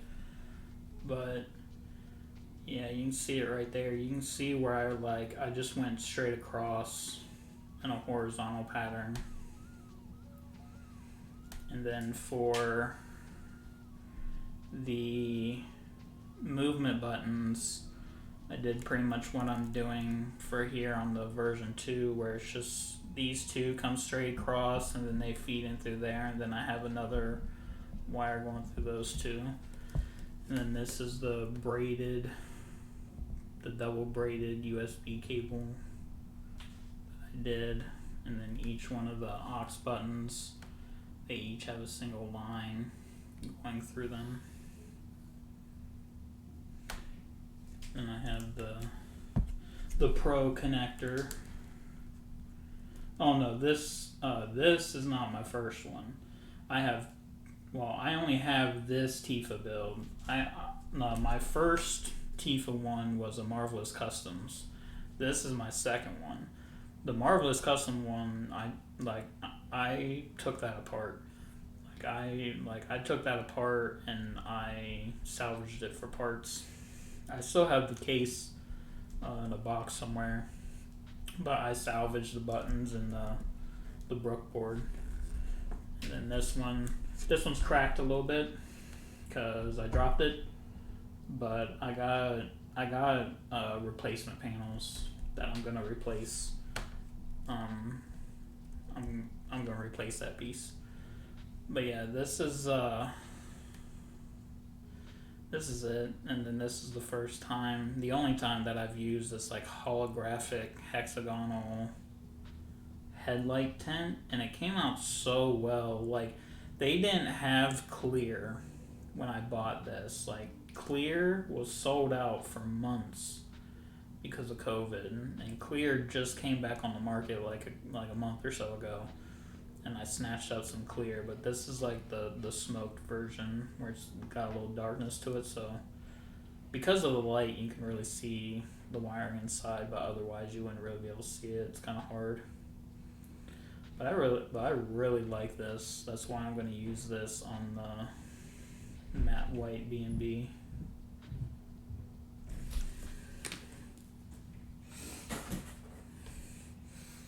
No, that definitely was not my first build.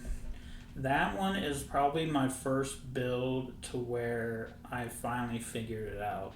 That was pretty much like the way that I wired that and how I had everything and using the materials that I'm using now. That's pretty much like the beta finished product of how I do this. The Espada Fulgor one, that one was perfect. I can honestly say that one is like my first final production. Everything is exactly the way I wanted it to be, and that one turned out the way that I wanted it to be. Oh yeah, because I don't show off my builds really.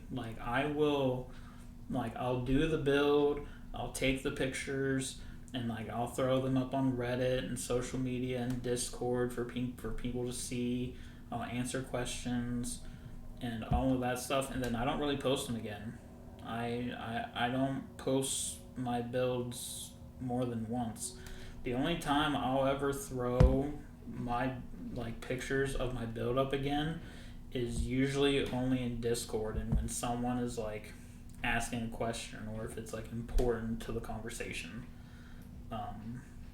Because I just like doing it. Like, I'm not trying to make money or get a bunch of followers or anything like that. I'm just trying to do what I want to do, and if people want to take notice, and if they want help, have questions, or want to do like a commission or something, I'll think about it depending on the person. I just do this for me, pretty much. I just like, it's kind of like a cook, you know, like a really good chef. Like, you just like being told that your food is really good, but I'm not trying to chase for anything or any type of big recognition. Humble. And that's kind of why, like, I kind of went through the effort of doing these like streams and having something for people to look on, because a lot of people, like, they will ask me questions and I'll have to sit there and type paragraphs into like Discord, and I'm just like, man, this is just too much, and I'm too lazy to do like a slideshow, like a PowerPoint or something. I feel like that wouldn't really help a whole lot either. So I felt like just doing the stream and having the VOD, people can look at it. And I don't know, it kind of depends on how things are going, because I'm pretty much going to start streaming my builds now. So I'm not gonna, I may announce like when I'm going up, and I'll be doing my own stuff for now, because I have this, I have my B&B version 2. I am at some point, slowly but surely, I'm getting a custom AFS case made up, and then I'll be doing that one. I'm going to be rewiring my other sticks that I'm not happy with, so I'll be rewiring my Versus case. I'll be rewiring my 18-inch AFS case. So I have a lot of stuff, or a lot of different types of projects that I'm going to be doing on my own. I have one guy who's asked me if I would wire his stuff once he decides on what it is that he's going to do, and I told him I would. Soxygen? Oh yeah, like I would honestly like I have tried to figure out on how to wire and do builds for people. And when I first thought about it and I asked people, it seemed like no one wanted to pay on how much it was worth. Because something like this, like doing this, like doing a hitbox, the aux buttons, and just the sleeving alone, I would charge, depending on the case, because like something like this where it's like compact would take a little less material, but I would charge anywhere from like $50 to $70 some dollars, and then even more if like you want like a custom external cable, you know, the USB Type B connector to like your console or PC, something like that, or like the pass-through cable. Like, I'd charge more, and I'd get up to like almost $100, and like people I talked to didn't want to want to pay that, which I understand, because that's just cost of labor and the material. You start talking about shipping. Like, I would really only need this, like the top panel, majority of customs that I've seen, like the buttons and the PCB mount are on the same plate. So like I would really only need this part, but shipping is expensive. Like it's kind of ridiculous. I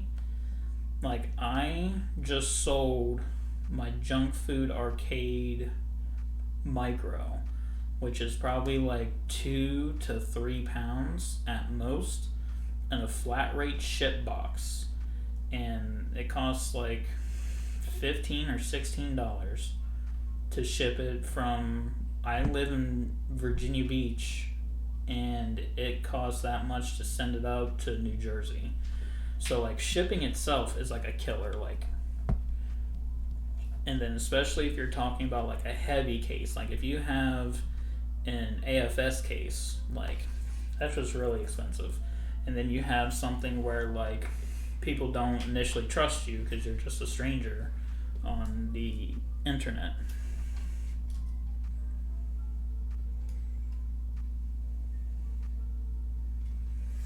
Yeah, like it's and like stuff like that. Like I remember one person, when I asked that question, they like tried to break it down, and they were like the wire used is like $1.30, and the terminals you use is whatever. And he ran through it all, and he was like, I would only pay like $30, and I'm just like.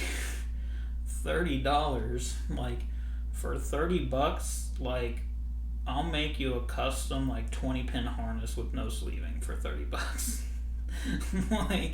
like I will make wires clean with zip ties for $30. Like that's just underselling it. So like I never I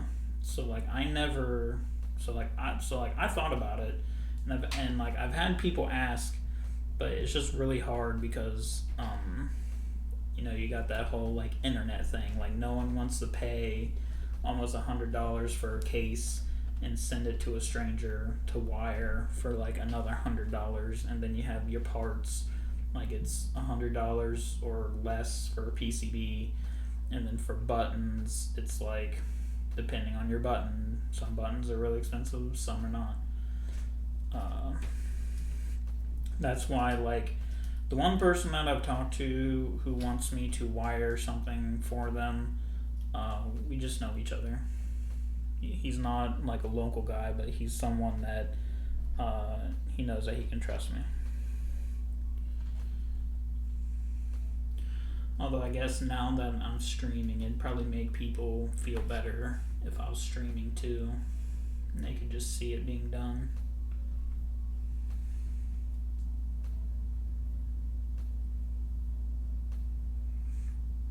Oh yeah, and like that's like another thing about it too. It's like I understand, like there's a market for everything. Like people will pay. I'm talking and not working. Like people will pay for anything. Like they really will. Like that's why PlayStation 5s are like $1,000. If people want it and they'll pay for it, like they'll pay for it. But I also feel like that's kind of the reason why I'm doing this stream thing, is because like I want to show people it's not that hard. It's a little bit of work, and I feel like it will mean a lot. Like it'll mean a lot to you if you do it yourself, because that's what I get out of it. Not saying that everyone has to be like me, but I get a sense of accomplishment when doing it myself.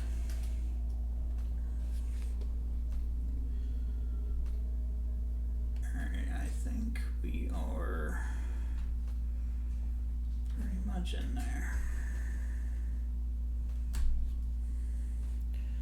Scissors.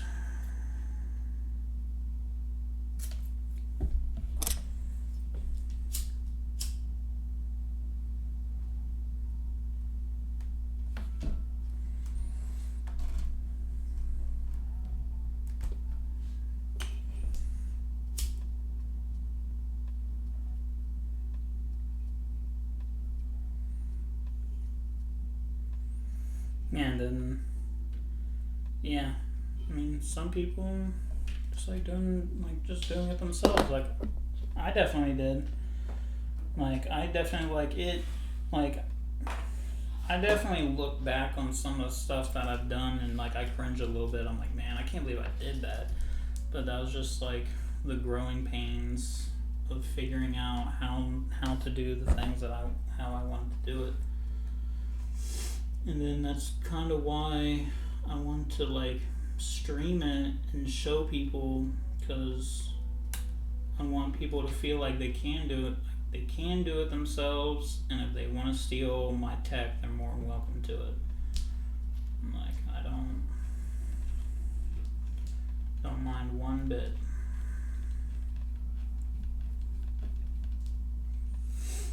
Oh, it's definitely not fun. It's definitely not fun. It's definitely like a little tedious, and maybe like my viewpoint is like a little different, because for me, this whole thing has been like growing pains. It's been me just figuring it out.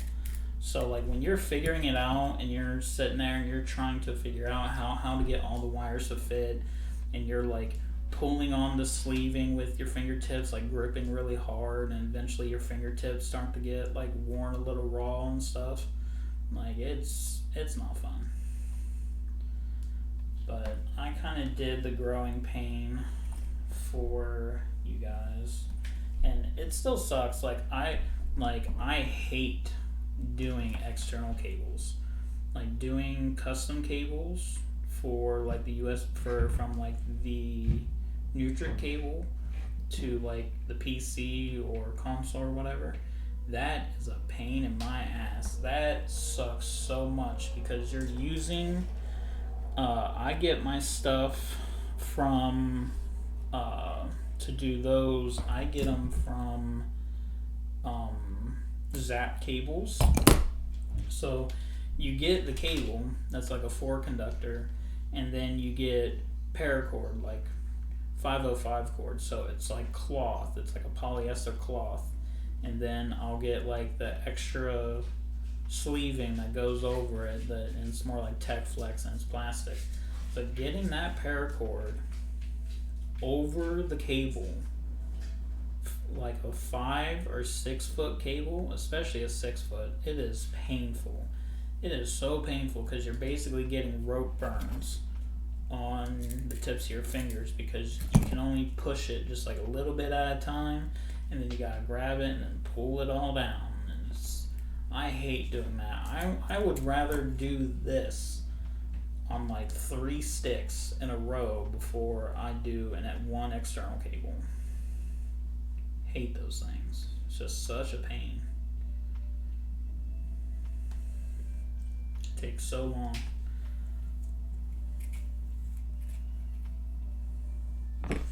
And then the braided cable I do from the Nutric pass through to the PCB. That one wasn't so bad. It was pretty bad the very first time when I was trying to figure it out, and how I was gonna hold everything and get it all soldered on, and that was a pain. But I figured that out, and it ain't so bad now, but it's still a pain.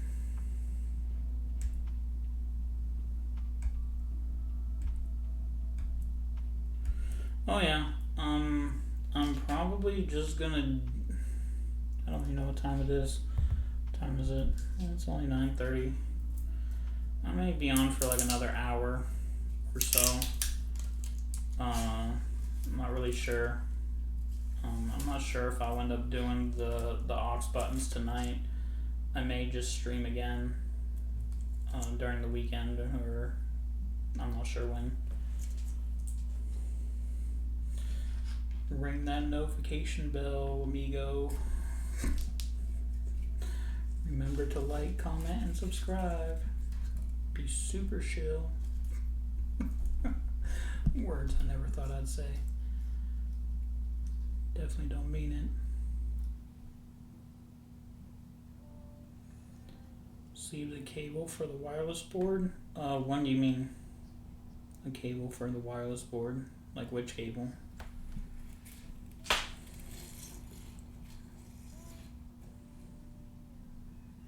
Because I did my Versus case I did with a wireless board. The only thing I didn't sleeve is I didn't sleeve the antenna. I didn't sleeve it, and I didn't sleeve the battery cables. I just tucked them away. You don't, and like, you can't really. You could sleeve the antenna wire, but the thing about it is you can't. I don't have the stuff to take it apart and take the ends off, so I wouldn't be comfortable with taking anything off. And the only way to really sleeve it is I'd have to like use the micro cord and run it from the little plug that goes onto the PCB, and do like a little, either use a heat shrink or try and do like a compression fit. Alright, I got my 2 reds. I got my 1 white. Where's the other one? I cut 2 whites, didn't I? Did I drop it? I probably dropped it. Nope. Did I not cut 2 whites? Oh no, I did. It's right there. Duh. One that has the audio and the USB. Okay, so yeah, I didn't use that. I didn't use that little thing that allows you to have like the USB connection and the audio jack. I don't see the point. I mean, it may be important to some people. I have a headset for that. I don't need to like plug the audio directly into my stick. So I didn't even use that. I just used the Pro connector, the GX12 5-pin connector that I use there. I've used it on all of my sticks except for my full bore one. My full bore one and this one. When I rewire all of my sticks, I'm getting rid of that GSX Pro Aviator connector BS. I'm going to switch them all to USB Type B connector. It was like one of those things where I did it and I thought it was cool, but then it's just like, it's kind of pointless. It's not pointless. The number one reason why I'm switching them all is because Jason, he was the only one who was making those metal D plates. These metal D plates that like hold the Pro connector. He's the only. I mean, you can't get them anymore because he's out of business. So but no one else has filled that gap yet on making those. And I tried. I went to a machine shop around here and I asked them if they'd quote me on like making like 50 of those, and they never called me back. So I think like I wasn't ordering enough and they didn't want to waste their time. And I don't know on how big of a demand those things would be. So I'm getting away from those Pro cable connectors, Aviator connectors.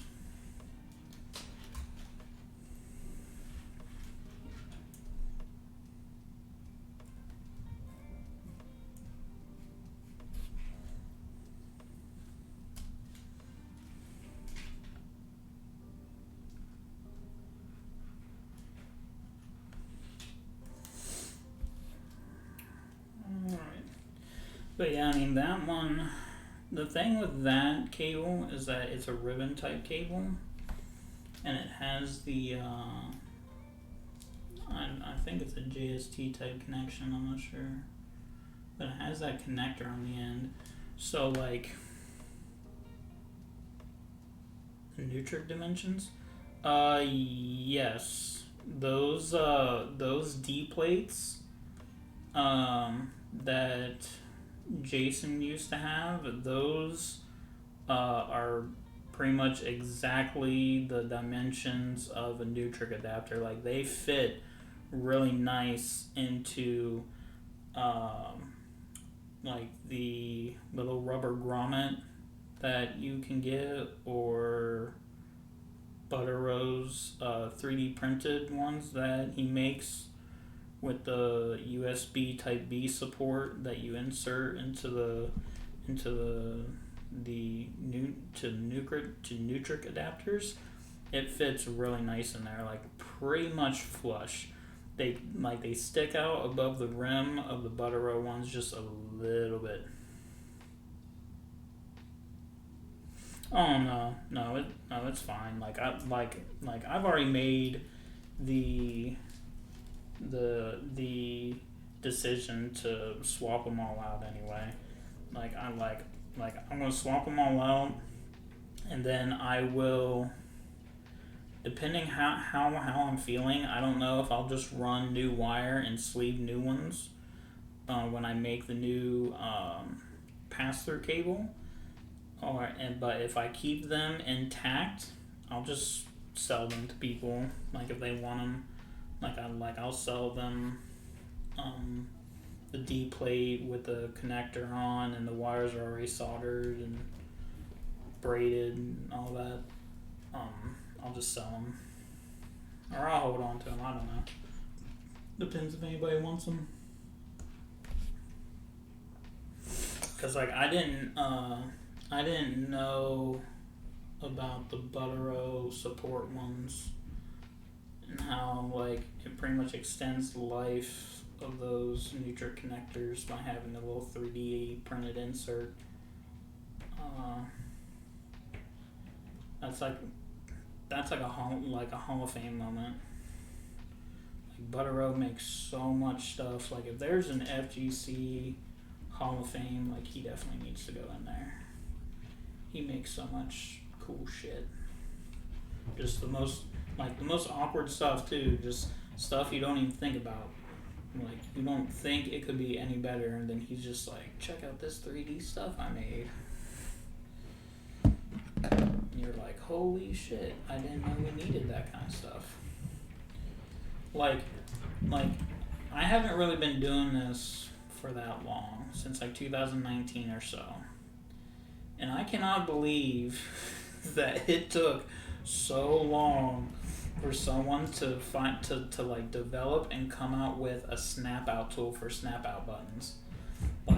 That's what led me down the whole anti snap on button deal, where I'd only use screw ins, because with my Panzer I had snap in buttons, and I broke almost half of them, no matter how careful I was trying to get those things out when I swapped them out with different colors. And I was just wow, there has to be a better way. And then it was a year later, started advertising the snap out tool. I was like, holy Jesus, something you didn't know was possible, and Buttero just showing up. Check this shit out. Alright, this one's gonna be probably the worst one, because it's gonna be the longest.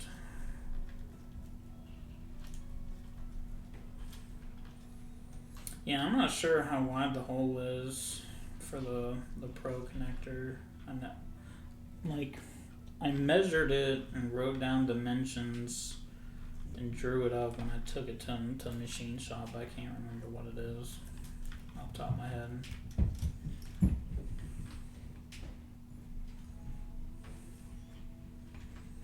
Yeah, forget those Pro connectors. It's one of those things where it's an off thing. Because it's one of those things where yeah, it's cool to screw on your cable, but it's just you're gonna sit on your couch or at your chair, you're gonna play a game. You're not running and playing on the stick at the same time. There's really no reason to have to screw on your connector, hold it there. Like, I can understand the appeal if you're building like a cabinet and you'd want something that's like secure and won't come loose really over time or something like that. But for a stick, it's just like, why? And then I blame Mad Cats, because Mad Cats did that for their sticks. They had the Pro connector, the Aviator connector. And then that's why I did it. It's because my Mad Cat's, the one I had that type of connector.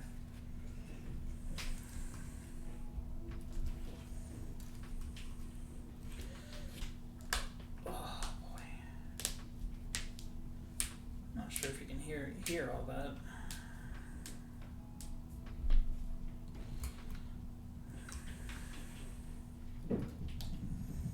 This is a pain. Or at least it is for me.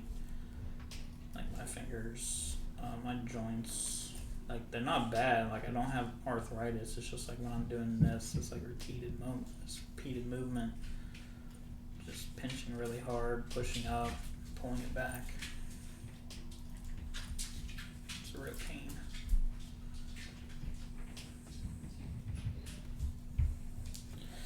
I've been live for almost 3 hours. This goes by pretty quickly. Can't believe like I've been streaming for almost 3 hours and I've only done one wire.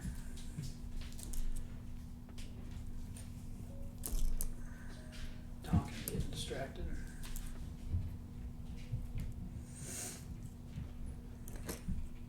Oh, this is good.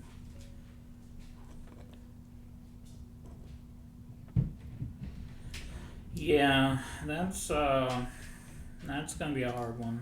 Like, I gave you my ideas on what I would do, but I really wouldn't know until I had it like in front of me. Me personally, it would be a lot of work because like I'm pretty sure that I would end up just like taking the buttons out of the JST connectors and sleeving each individual one, or taking them out and running them and you'd have to make a whole new thing. You'd have to pull the wire off of the JST connector, buy wire like this, run it through the sleeve, and then you could bring it out and then terminate it into the pins to be able to plug directly into the button. And the way that they are, like, it would look really clean, but that'd be a lot of work. Just because, like, the little pins for the JST connectors, those things are so tiny, and they're just a pain to work with. But I have these, like, really, not super large hands, but slightly above average hands. Alright, I got my first wire.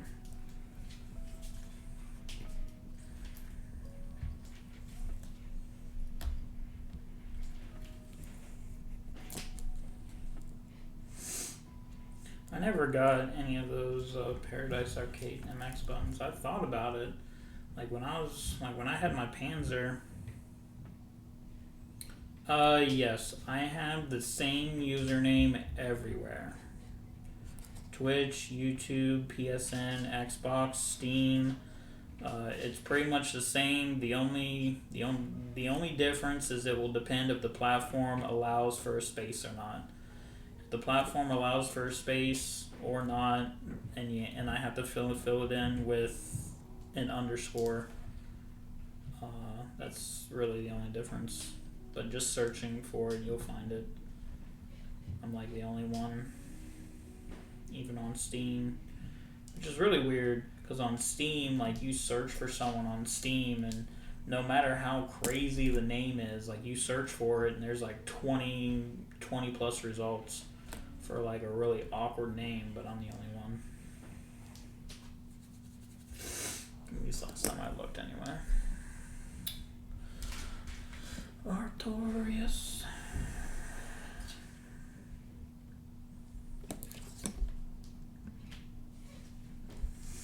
Yeah, on my YouTube I have the video where I did the vinyl for this. The audio is really low though. It's like super low. Like you really have to crank your speakers to really hear anything. Like people were telling me that it was low, and then I'd turn it up a little bit, and then they never corrected me to tell me it could go up more. And it wasn't until I was listening to the VOD, I was like, wow, I really have to crank this. So, sweet. Please tell me yes. Ooh. Alright. But yeah, I have like random things on my YouTube channel. Like the only thing I really have on my YouTube channel is like hype videos. Like when I was playing on my PlayStation 4 and I would just have like a hype moment and I'd save it and then I'd just put it on YouTube just so I'd save it. I'm not getting any results. Really? Hold on. I may be lying because I had to change. I don't do this, so like I don't know.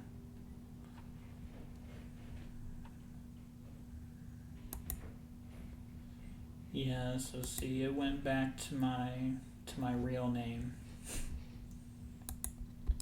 Cause like because Google owns YouTube, I had my screen name on YouTube, and it would put that name in my email, and my Gmail is like my like primary email for like applying for jobs and stuff. Yeah. Oh yeah, I forgot. There's like links underneath the stream. So like if you scroll down, there's like the Chill Hop Radio thing that should say what the song is that I'm listening to, and it has links to my Twitter and YouTube. I forgot about those. I forgot that those existed. So yeah, do that. Like they're tabs underneath. Who followed? Deadeye Willie. Deadeye Willie. That's kind of funny, I'm not gonna lie. But yeah, I just got like random hype things on my YouTube that I just wanted to save it so it didn't get like erased on my PlayStation 4 or something. I'm specifically like most proud of my Monster Hunter video, because that's like the game I spent so much time on. Like I had a real bad habit of buying video games and never finishing them or only playing them for a short amount of time. And it was like when I was going to school or working, if I wanted to play a game, I would always end up either playing Monster Hunter or Killer Instinct. Like no matter how many games I bought, those were the only games I played. So like last year, like Sony does that thing where they send you a thing that says like how like they stalk you, tell you like how much time you put into what game. And it was like Monster Hunter, I had like 200 some hours in Monster Hunter. And then Killer Instinct, I don't know how much time I have in Killer Instinct. I know it's a lot. Like, it doesn't even count hours, it's days. Like, it's like days I have in Killer Instinct. Which, I mean, it's not like a pro player, because they definitely have a lot more. Oh yeah, sure thing. It's getting kind of late. I'm probably just gonna do this last one, and then I'll probably end of the stream, and then I'll stream again, doing the aux buttons, and I'm going to try not to talk so much.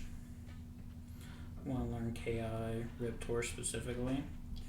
So if you want to learn KI, and if you want to learn Riptor, the best Riptor player I know, because there really isn't a lot of them, but the only pro Riptor player was Fireliger, Fireliger, He's a really cool dude. Met him in person. He's a pretty cool guy. He was the only pro Riptor player.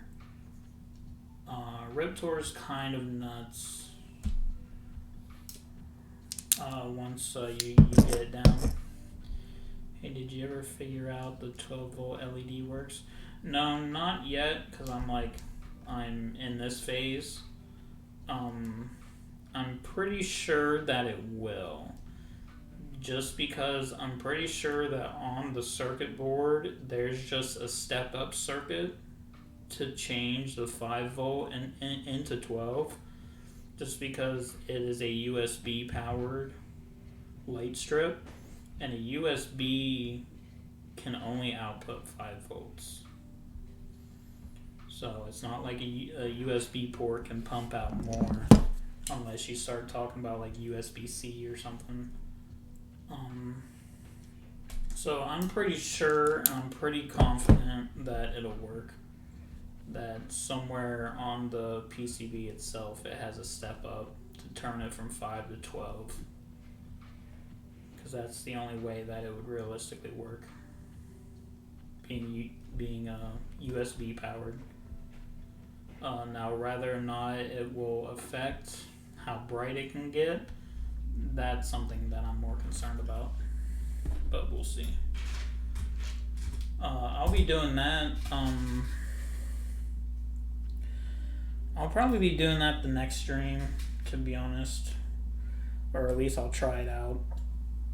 I'll take the PCB out of the little housing and I'll wire it up and I'll see if it'll actually work and get started.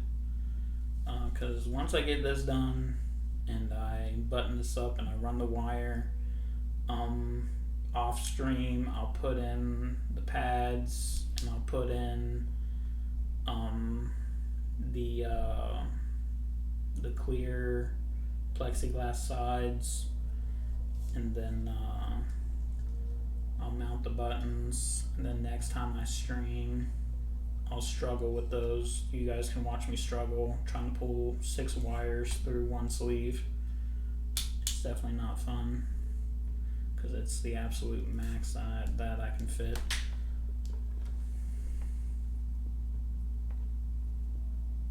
Yeah, I mean, it's one of those things where it's really not that complicated. It's not that complicated, and once you do it once and you get the idea, then it won't be so bad.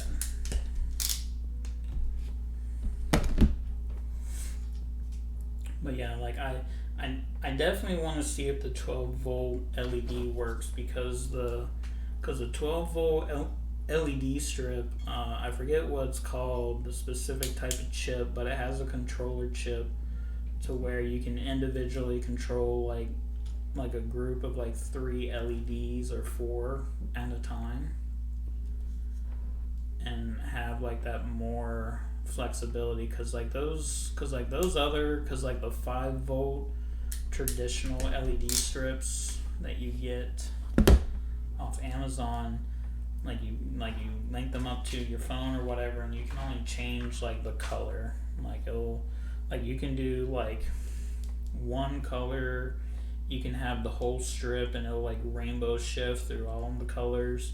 But with the ones I got, you can individually control the LEDs, so you can have like actual effects, like it'll fade around the strip and not just the whole strip will be blue and then fade to purple.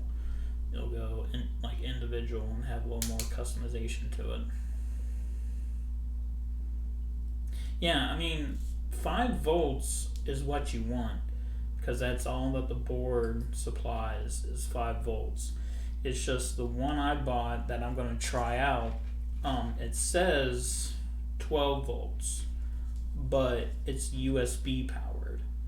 So it gets its power from a USB port, and a USB port can only pump out 5. Team Danny. Team Danny Phantom. Thank you for the follow. But yeah, I'm gonna, that's what I'll be doing, is, I'll be trying to do, I'm gonna see if that light strip will be able to function fully from 5 volts. I'm gonna test it out. Cause I mean, as someone who's worked with electronics, I mean, it's not like I'm a master and have like degrees in it or anything, but that just makes sense to me. Like, yes, the LEDs run off 12 volts, but because the power comes from a USB can only supply 5 volts and like 0.3 amps, I think. Thank you. I'm trying to educate and let people know the secret Discord tech. But yeah, I'm gonna, but that just makes sense to me. So we'll test it, see what happens. I mean, if anything, if the LED strip doesn't work for whatever reason, I'll just get one of the cheapies off Amazon to finish the build out. Or I think I have a spare one around here somewhere. Just wired up your first hitbox the other day. Oh, that's nice. It's always a good thing to do things yourself. Get an idea. That's how it starts. You'll do the first one yourself, and then next thing you know, you'll be doing this, making your custom harnesses and trying to go overboard. Try to aim for that fight stick of the month.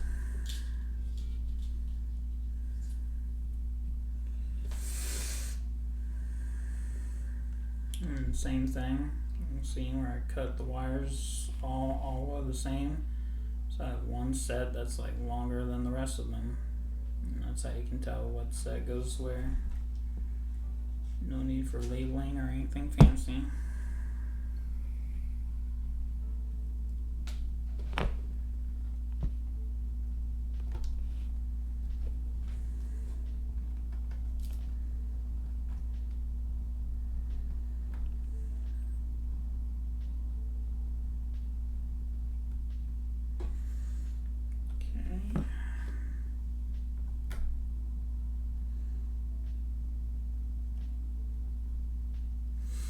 Oh yeah, Tech Flex. That that's one that I first seen. Like I seen people use Tech Flex when I first really got into doing this, and before I seen, and that's what I tried to do first was Tech Flex. That's what everyone was like. That's what people were doing before. I've even seen people where it actually looks good. To be honest, they get plastic tubing, like thin tubing, and you can get it in like different colors. And I've seen people get that and use like a pencil sharpener, and they'll just run it through the pencil sharpener, and it'll be like a stretchy, slinky type looking deal, and they'll just wrap their cables around in that, and then because of like the spiral cut, they'll just have like the wire and the terminal just come out of the little cut, and then they'll cable manage that way. And I've seen people do that with like different colors and different colored wire, and it looks really cool. It's definitely old school stuff. It's like before Tech Flex was the thing. I think, like, I'm not even sure if it was like tubing. I think it might have been straws, just like colored plastic straws, I think. I'm not really too sure though.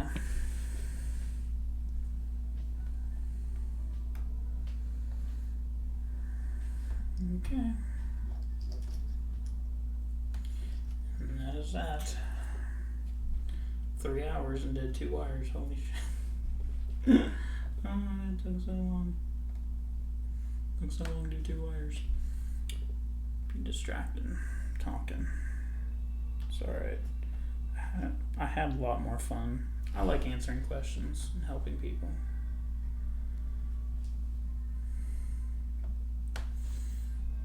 Rather help people. Knowledge is for everyone. Alright. I had to send off my black micro today. I'm definitely going to be waiting to get my white one. Yeah, pretty much. So here on like the face buttons, I do 2 pairs, so that's 4 wires per sleeve, and it's comfortable. It's not that bad to get through.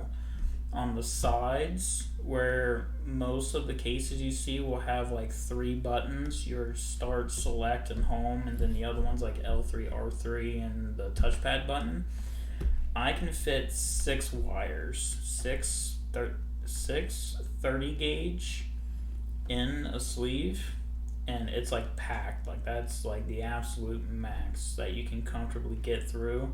And it's kind of a pain because if I stream that part, you'll see where I run it through like I was doing, and then like I'll get to a point to where I've only got like 3 or 4 wires out one side. So then I have to like pull on the wires that are already through, and I have to like back them out a bit and then start feeding them back through and just doing that over and over again to get them all. But yeah, 2 pairs for each set, and I recommend that just because it's really easy. Like I would not try, like you could do 3, like if you really wanted to say you're not doing this like vertical style and you're going like across, you could try to fit 3 and do like 3 and then just have 2 on the last one. But I just like doing 2 and 2 because then you have the overlap like you do here. Because here is an example of like the horizontal style, because you kind of have to do this because of the way that the movement buttons are. Like you just have the 2, and then you have the overlap of the next 2, and it just looks a lot neater than just trying to fit all 3 into one, than just having like the little overlap on the one. But that's just my preference. You know, whatever you do is whatever you do. How do you measure how long the wires have to be to reach the buttons? So what I do is I will measure the sleeving material first. So I will put like the little cap on, because that's going to add to how the length is, and then I'm going to run it through, and then I will, you get your like where your sleeve is going to go. So because I'm using like these cable combs to like hold them together in this like these like straight lines, and they're stacked on top of each other like that. Like once you have that like laid out and where it's going to go and feed through and stack on top of each other, and then I'll cut the sleeve, melt it, on each end so it doesn't fray. And then what I do is I take, I'll start with ground, and then I run, and then I'll just hold the ground at like one side, and then I'll pull ground, and then I would say give like four finger lengths, or maybe just a little more past the sleeve. So like if you're running the wire and you are like holding it at like one end like this, and you're running it out, I would say like four finger lengths wide, maybe a little more. Like this is where it's going to kind of depend on how close your PCB is to your buttons and stuff like that. But I would say 4, maybe 5 fingers of length.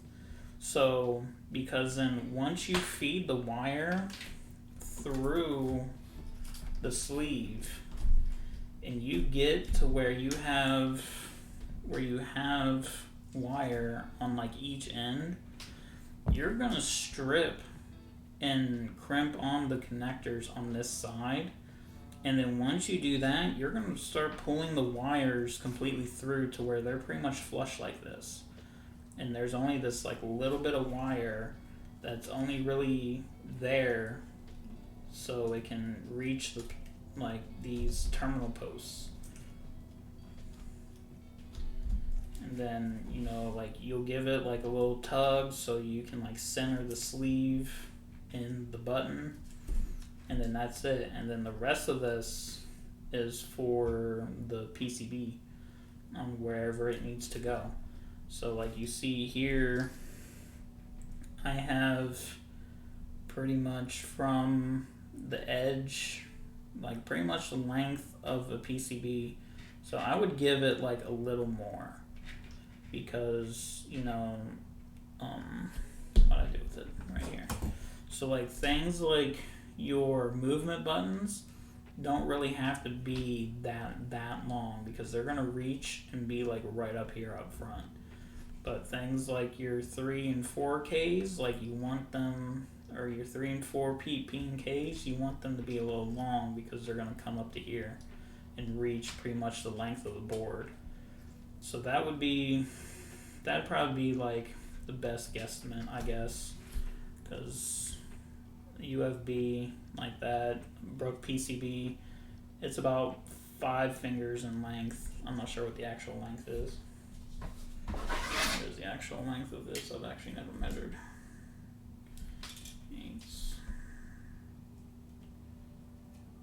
So it's about 3 3/4 in length, about. So yeah, 3 3/4, almost 4 inches extra. Oh yeah, no problem. It's definitely getting late for me. It's going on 10 o'clock for me. Yeah, it is 10 o'clock for me. I'll be ending it soon, but thanks for stopping by. So yeah, I'd say 4 inches. Like if you really wanted like a hard number, 4 inches, and that would be good. I just do it by like I just pull extra, because I know that I'm going to end up like snipping the ends off and stuff. So,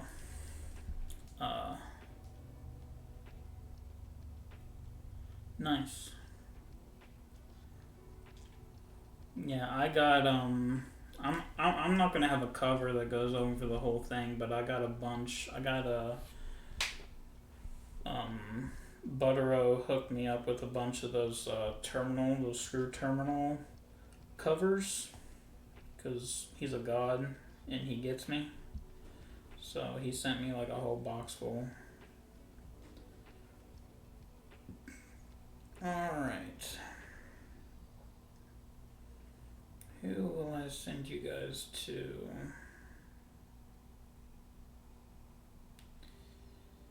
I think I will. What's he playing? Okay.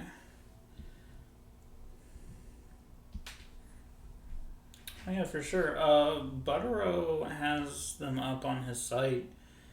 If you want to buy one, I think they're on. I'm not sure how much they are, because he just gave me a number. I think I paid like $10, and he sent me a box of them. So he definitely did me a favor on that. But they're up on his site. So let's see.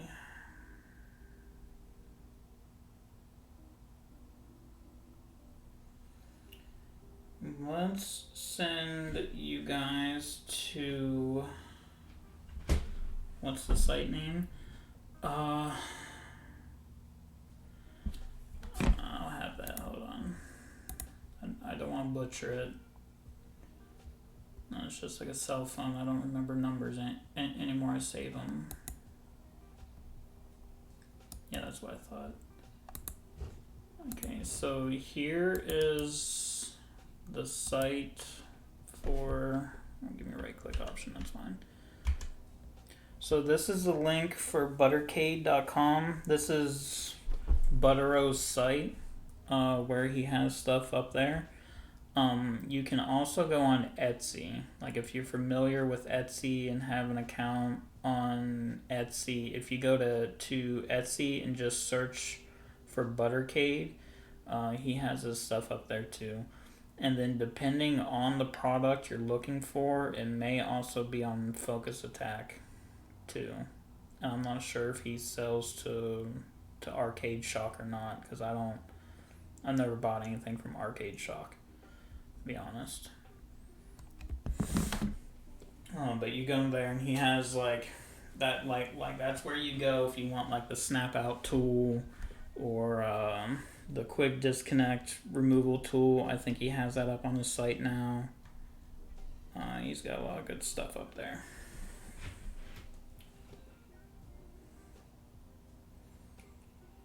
Alright, so I am going to...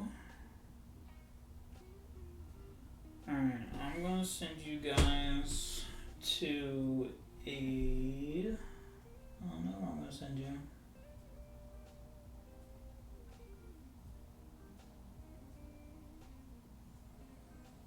Well, it's Wednesday. Let's go to Wednesday Night Fights. Wednesday Night Fights, and I think they are playing Street Fighter 2 Turbo, I think. Or at least that's what the thing says.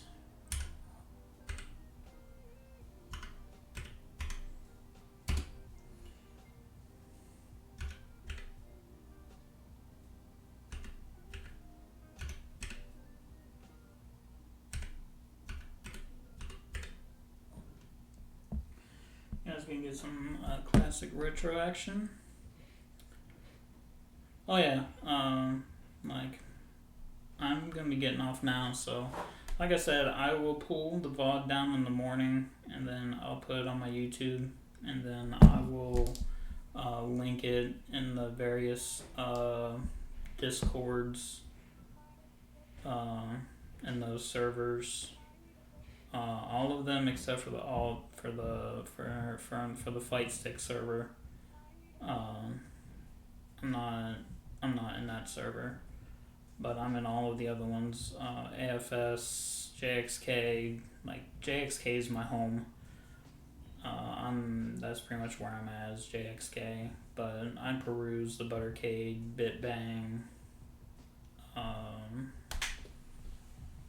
the Omni Arcade. Alright, so you guys enjoy your night, and enjoy some retro arcade action if you are staying up for it. Have a good one.